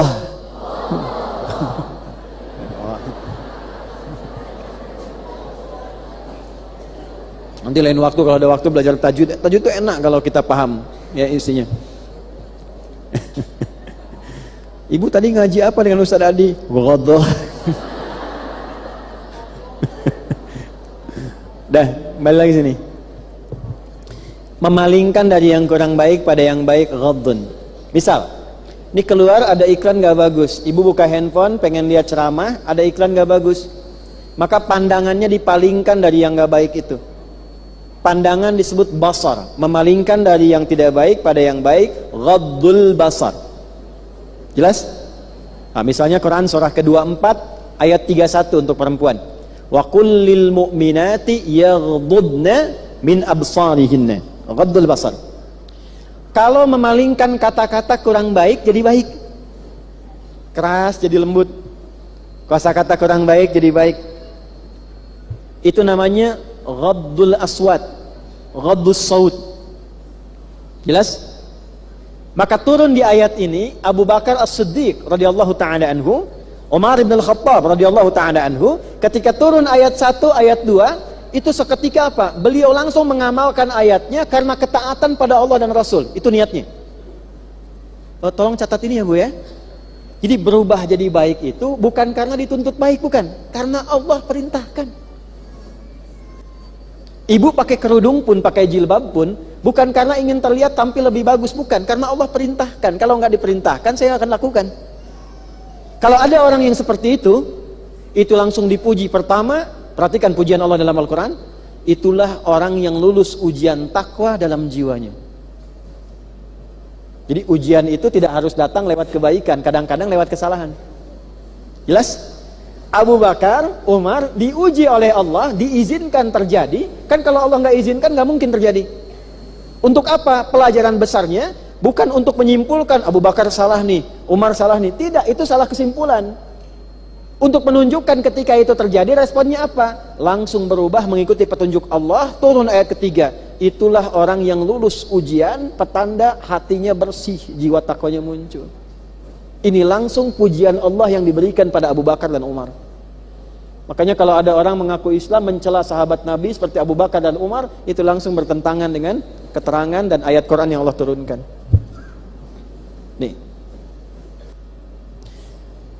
Terus, hukum lanjut ya. Apa hukum dasarnya? Ambil suasana kita sekarang. Dari peristiwa itu, kalau ada Allah mengarahkan hukum pada kita, lalu kita praktekkan karena Allah. Misal, La yasar qaumin qaum. Ya ayyuhalladzina amanu, nanti ada ayat setelahnya, la yasar qaumin qaum, jangan saling mencela. Ibu berlatih menata lisan untuk tidak mencela karena menaati hukum Allah. Itu langsung masuk pada golongan ini. Itulah orang yang bersih hatinya dan baik takwanya. Begitu mau mencela, la yasar. Tangan mau bikin status, tahan. La yasar. Karena Allah, bukan karena yang lain. Jelas? Ibu menaati suami, diikatnya dengan kata qonitat. Qonitat itu menaati karena Allah pada yang baik-baik. Taatnya itu bukan karena suaminya, karena Allah perintahkan. Tapi pada yang baiknya. Jadi kalau suami minta pada yang tak baik, boleh menolak dengan cara yang lembut, yang halus. Itu pun bagian dari ketaatan pada Allah. Misal, mah nanti aku ada family gathering dengan teman-teman dan mereka kayaknya nggak biasa lihat yang berjilbab. Mama lepas dulu ya sebentar. Nanti habis itu pakai lagi. Karena di titik itu keinginannya bertentangan dengan keinginan Allah, maka dahulukan keinginan Allah, tapi dijawab dengan cara yang lembut. Pa, bukannya nggak mau taat sama papa, khawatirnya gini, ketika mama lepas, ini yang sudah diwasiatkan oleh mama sebelumnya, dididik, dijaga, tiba-tiba misal mama meninggal dalam keadaan sedang lepas jilbab, gimana di hadapan Allah? Oh ya udah mah pakai aja deh, mudah-mudahan ada hidayah buat mereka misalkan. Nah, itu melembutkan hati, nggak apa-apa dengan cara demikian, ya. Tapi jangan sampai diungkapkan dengan cara juga yang bisa menyinggung juga dengan cara yang tidak baik. Apa? Papa masih beriman? Nama aja iman, kelakuan, nah itu nggak boleh. Ya. Teruskan. Lahum maghfirah, maka seketika yang salahnya diampuni. Tadi salah kan? Ayat 1-2 kan meluruskan kesalahan kan? Lalu setelah itu ayat 3 turun untuk menyanjung, memperbaiki kesalahan, langsung diam, langsung melembutkan. Maka yang salah tadi langsung digugurkan oleh Allah. Lahum maghfirah, dosanya dihapus, salahnya dihapus. Hukum besarnya, orang yang memperbaiki kesalahan karena Allah, dulu saya salah. Pandangan sering salah, bicara sering salah, mendengar sering salah. Sekarang saya ingin jadi perempuan yang lebih baik. Itu langsung yang dulu dengan tekad itu, saya pengen jadi perempuan lebih baik dalam pandangan Allah. Yang dulu itu digugurkan oleh Allah. Apapun itu. Wa ajrun azim, dan dengan tekad itu begitu dimulai, langsung pahala diberikan berlipat dari sebelumnya. Kalau ibu sudah berkerudung dipakai itu biasa. Orang yang nggak pernah pakai kerudung, pengen pakai kerudung, begitu dicoba karena Allah, itu pahalanya berlipat lebih banyak dibandingkan dengan orang yang biasa pakai kerudung. Itu. Makanya ada yang langsung menerjemahkan dalam tafsirnya al-jannah. Kalau dia wafat dalam perubahannya, digugurkan dosanya, diberikan pahala berlipat, surga menantinya. Itu. Masya Allah ya, ada yang mu'alaf, ada yang juga sudah lama muslim, terus berubah, latar belakangnya pengen lebih baik, dan sebagainya. Itu yang dulunya gugur. Makanya kalau ada orang berubah jadi baik, cerita lamanya itu jadi hikmah, bukan jadi gibah. Umar kan dulu sebelum Islam kurang baik kan? Tapi kalau diungkit itu jadi hikmah, bukan gibah. Ada orang hijrah jadi baik. Dulu pernah preman, terus tiba-tiba jadi baik, berubah, bahkan jadi ustadz, ngajar. Yang kisah dulunya bahkan diungkap untuk jadi hikmah. Itu dahsyatnya karunia Allah itu. Tapi itu tak mudah, kita harus melewati dulu gejolak dalam jiwa. Terus diuji dulu di samping. Biasa nggak ngaji, sekarang ngaji. Dipanggilkan Solihah, nama Lilis dipanggilnya Solihah kan misalkan. Kadang-kadang gitu. Saya masih Lilis sama seperti yang dulu gitu kan. Biasa aja. Jelas? Kalau lewat itu terjadi perubahan, dipertahankan sampai wafat, ajrun azim, pahala melimpah dan menanti kita dalam kebaikan. Ayat 3. 4. Ayat 3 itu tentang pahala bagi orang yang berubah lebih baik. Ya, bahasa singkatnya sering disebut hijrah gitu kan. Jadi kalau kita berusaha berubah menjadi lebih baik, siapapun kita, ya, satu yang dulunya digugurkan oleh Allah, yang kurang baiknya dihilangkan, nanti dikenalnya akan yang baik-baik saja. Jelas? Ya. Ini tolong catat kalimat ini ya. Kalau Anda sudah di posisi menjadi lebih baik, abaikan provokasi setan yang sering membuat kita mengungkit masa lalu. Abaikan. Karena Allah sudah menutupnya. Tapi setan suka mengganggu, datang kadang, kamu dulu begini, dosamu belum tentu diampuni. Tidak, statementnya sudah jelas, lahum maghfiratun wa ajrun azim. Jangan ungkit masa lalu ketika masa depan sudah terbuka. Ya. Dan kalau tahu sudah tahu masa depan lebih baik, jangan menjadi pribadi yang masa gitu, masa bodoh, masa iya sih. 4.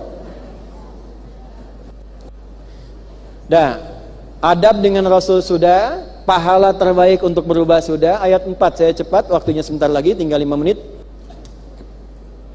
Innalladzina yunadunaka min wara'il hujurat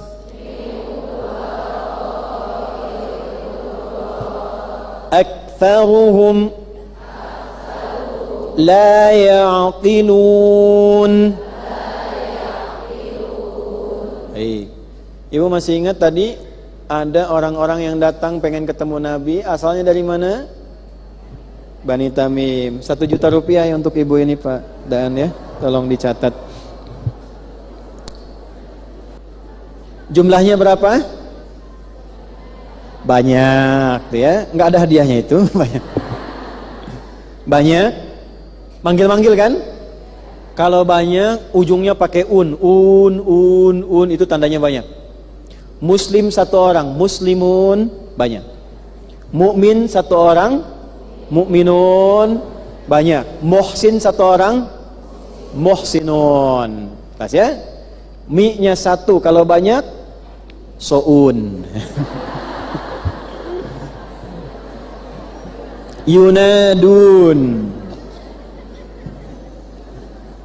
Kalau ada un itu banyak. Sungguh orang-orang yang memanggil engkau dengan keras itu di depan pintu-pintu rumahmu. Di depan pintu-pintu rumahmu. Wara'il hujurat itu diartikan, wara itu kan belakang. Ya, wara itu di mana? Belakang. Jadi kalau ada ini ilustrasi ya, saya tidak pandai menggambar. Ini ada pintu, terus ada orang di sini misal. Pelan-pelan. Dia akan di depan pintu kan? Jelas? Halo, jelas? Dia di depan, tapi kan posisinya di belakang tuan rumah. Jelas ya? Di depan pintu, posisinya di belakang tuan rumah. Kalau kita ngelihat dari sini, dia berada di depan atau di belakang? Halo? Bu.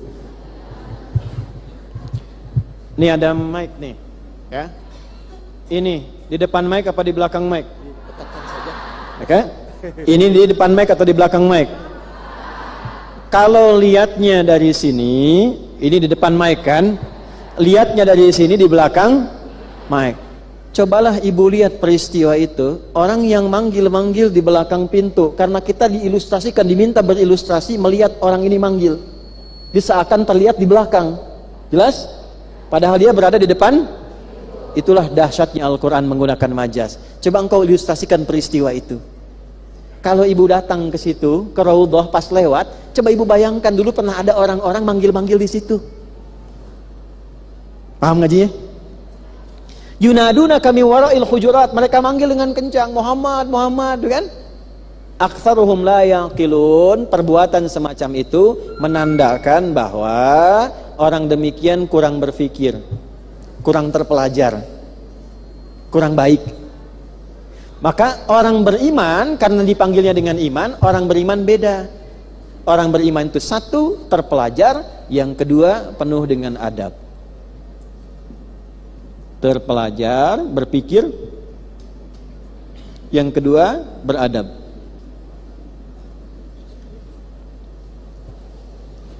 Ini kesimpulan 1. Jadi ternyata menjadi mukmin itu harusnya lebih pintar.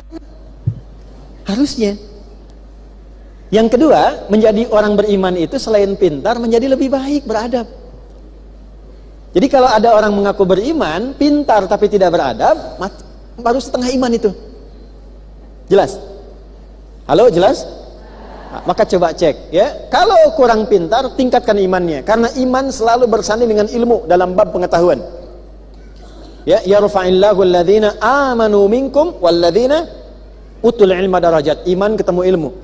Wa ma kana al-mu'minuna liyanfiru kaffa falaula nafara min kulli firqatin minhum ta'ifa liyatafaqahu fid din. Iman ketemu fikih, iman ketemu ilmu.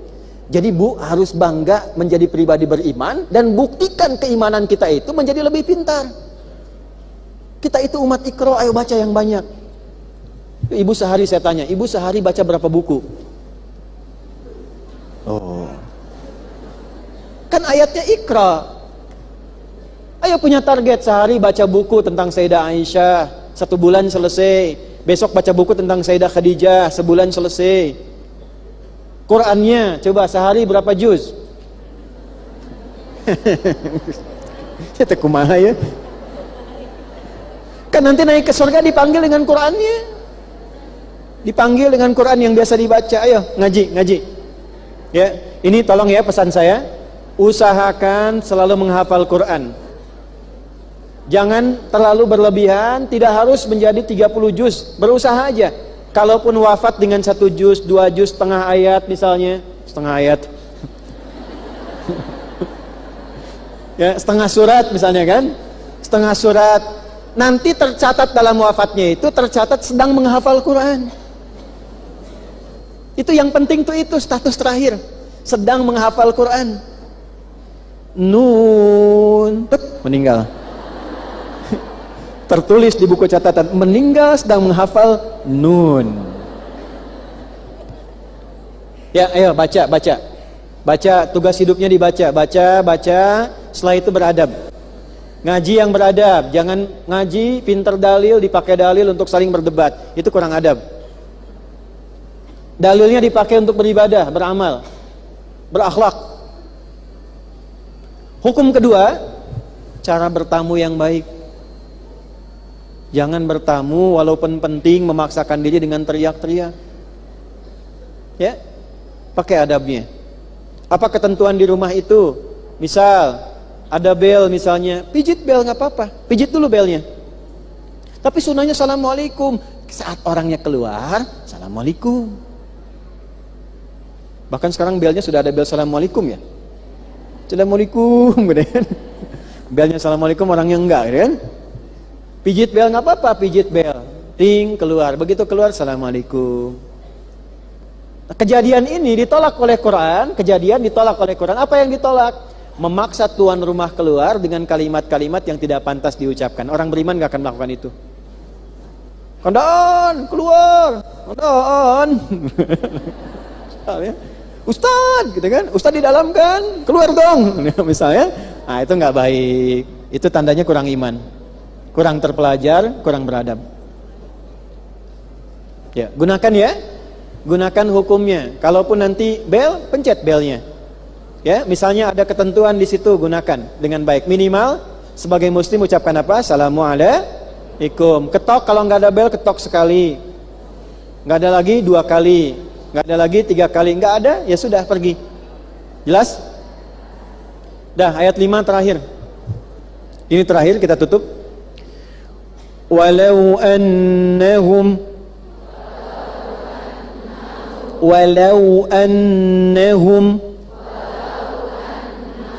sabaru hatta takhruja ilaihim lakana khairan lahum wallahu ghafurur rahim. Masya Allah, ini indahnya Allah. Jadi kalau kita itu ngaji rahmat Allah, kita akan selalu punya rasa sulit mengungkapkan syukur. Ibu kalau sudah sampai di level ini Bu, hidup tuh indah sekali. Kalau sudah sampai di level gimana lagi saya mengungkapkan syukur atas rahmat Allah yang tiada terkira. Itu hidup rasanya indah dalam suasana apapun. Itu yang Nabi komen, ajaban li amril mu'min. Orang beriman itu kalau sudah sampai ke satu level tertentu, hidupnya mengagumkan. Kalau dia senang dia bersyukur, kalau diuji dia bersabar. Dan semua netral, semua merasa anugerah Allah. Maka dia berkata, fabi ayyi ala'i rabbikuma tukadziban. Nah, di kasus ini turun solusi. Ini juga, maaf sekali lagi, mohon maaf. Ini juga pelajaran besar bagi kita. Kalau ingin meluruskan, datang dengan solusi. Jangan hanya pandai menyalahkan, tapi tidak membawa alternatif solusi. Ini nggak benar ini, harusnya jangan begini. Tapi cuma melarang, kasih solusi. Jelas? Anak misalnya kan berbuat salah. Jangan hanya pandai untuk mengevaluasi kesalahannya. Nah, ini salah, nggak boleh dilakukan. Tapi contohkan solusi yang benar sehingga dia tahu apa yang harus dia kerjakan. Sesuai dengan urutan tingkat usianya. Kadang-kadang ada anak yang harus tidak dengan kata-kata tapi dengan contoh. Maka kembali ke sini, kalaulah orang-orang ini bisa sabar sejenak, manggil dengan pelan, biarkan sahabat Abu Bakar dan Umar datang kepada Nabi mengkonsultasikan, sabar tunggu sampai Nabi keluar baru bertemu, tidak harus panggil teriak-teriak minta keluar. Apapun keperluannya, Bu. Maaf ya, sekali lagi, misal ada kasus tentang penagihan utang misalnya. Yang utang dengan satu anggota keluarga di situ, tapi dipanggil dengan teriak-teriak, gak boleh. Hei fulan, keluar kamu, utang belum bayar nih. Yang berutang dia, tapi yang runtuh kehormatan seanggota rumah itu. Nah, itu yang dikoreksi oleh Al-Quran. Dengan cara yang benar lakukan, sampai dia keluar, selesaikan hajatnya. Ya, lakana khairal lahum, sampai Nabi keluar, maka itu lebih baik dibandingkan memanggil yang meruntuhkan kehormatan. Yang hebat apa? Kalau Anda mau berubah mengikuti hukum ini, wallahu ghafurur rahim, Allah ampuni dosa-dosa yang salah sebelumnya, digugurkan salahnya, ditanamkan rahmat Allah dalam kehidupannya yang menaungi kehidupan dia dengan sayang Allah Subhanahu wa taala. Itu hebatnya Quran. Ada yang salah teriak-teriak, jangan lakukan. Pelan, pakai adab, sampai orangnya keluar, selesaikan hajatmu. Kalau engkau koreksi sikap tadi dengan sikap yang lebih baik, salah kamu tadi dikoreksi, dosa kamu dihilangkan, rahmat Allah dilekatkan dalam kehidupanmu. Nah, sekarang prakteknya bagaimana? Ujung kepala sampai kaki. Cek yang pernah salah apa. Perbaiki cara fungsi berperilaku, perbaiki cara ujung kepala sampai ujung kaki ini sesuai bagaimana Allah memerintahkan dia untuk bekerja. Mata fungsinya apa? Bukan. Mata itu bukan untuk melihat. Mata itu fungsinya melihat yang baik-baik. Udah jangan dikomentari, udah cukup. Ya, itu ada ayatnya. Nah, sekarang tugas mengamalkan ayat ini, coba dilihat sepanjang hidup, berapa kali mata ini salah fungsi, melihat yang tidak baik. Setelah pengajian ini, ibu berjanji, saya berjanji mengoreksi fungsi ini mulai sekarang, ingin melihat yang baik saja. Ketika itu dialihkan fungsinya, namanya ghaddul basar, dialihkan fungsi karena imannya kepada Allah, maka yang dulu gugur dosa pada mata ini dan ada rahmat Allah pada mata ini. Maka setelah peristiwa itu, mata akan dipandu dengan rahmat Allah, hanya ingin menatap yang baik-baik saja. Itu dahsyatnya. Apa fungsi lisan, apa fungsi telinga, apa fungsi kaki, itu silahkan urai pelan-pelan sesuai diri masing-masing. Bawa ke rumah pelajaran kita ini, walaupun hanya 5 ayat, tapi jadikan dengan 5 itu kita berubah dalam hidup. Paham?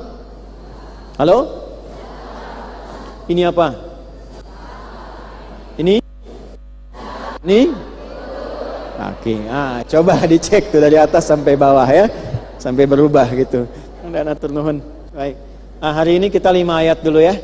5 ayat. Ini saya titipkan pada Kang Daan, ini untuk pelajaran besok. Nanti Kang Daan sampaikan pada panitia. Kalau ingin nanti di copy, diperbanyak atau sekedar difoto di handphonenya untuk materi bulan depan boleh, ya. Pakai bahasa Arab itu insya Allah. Sudah? Paham?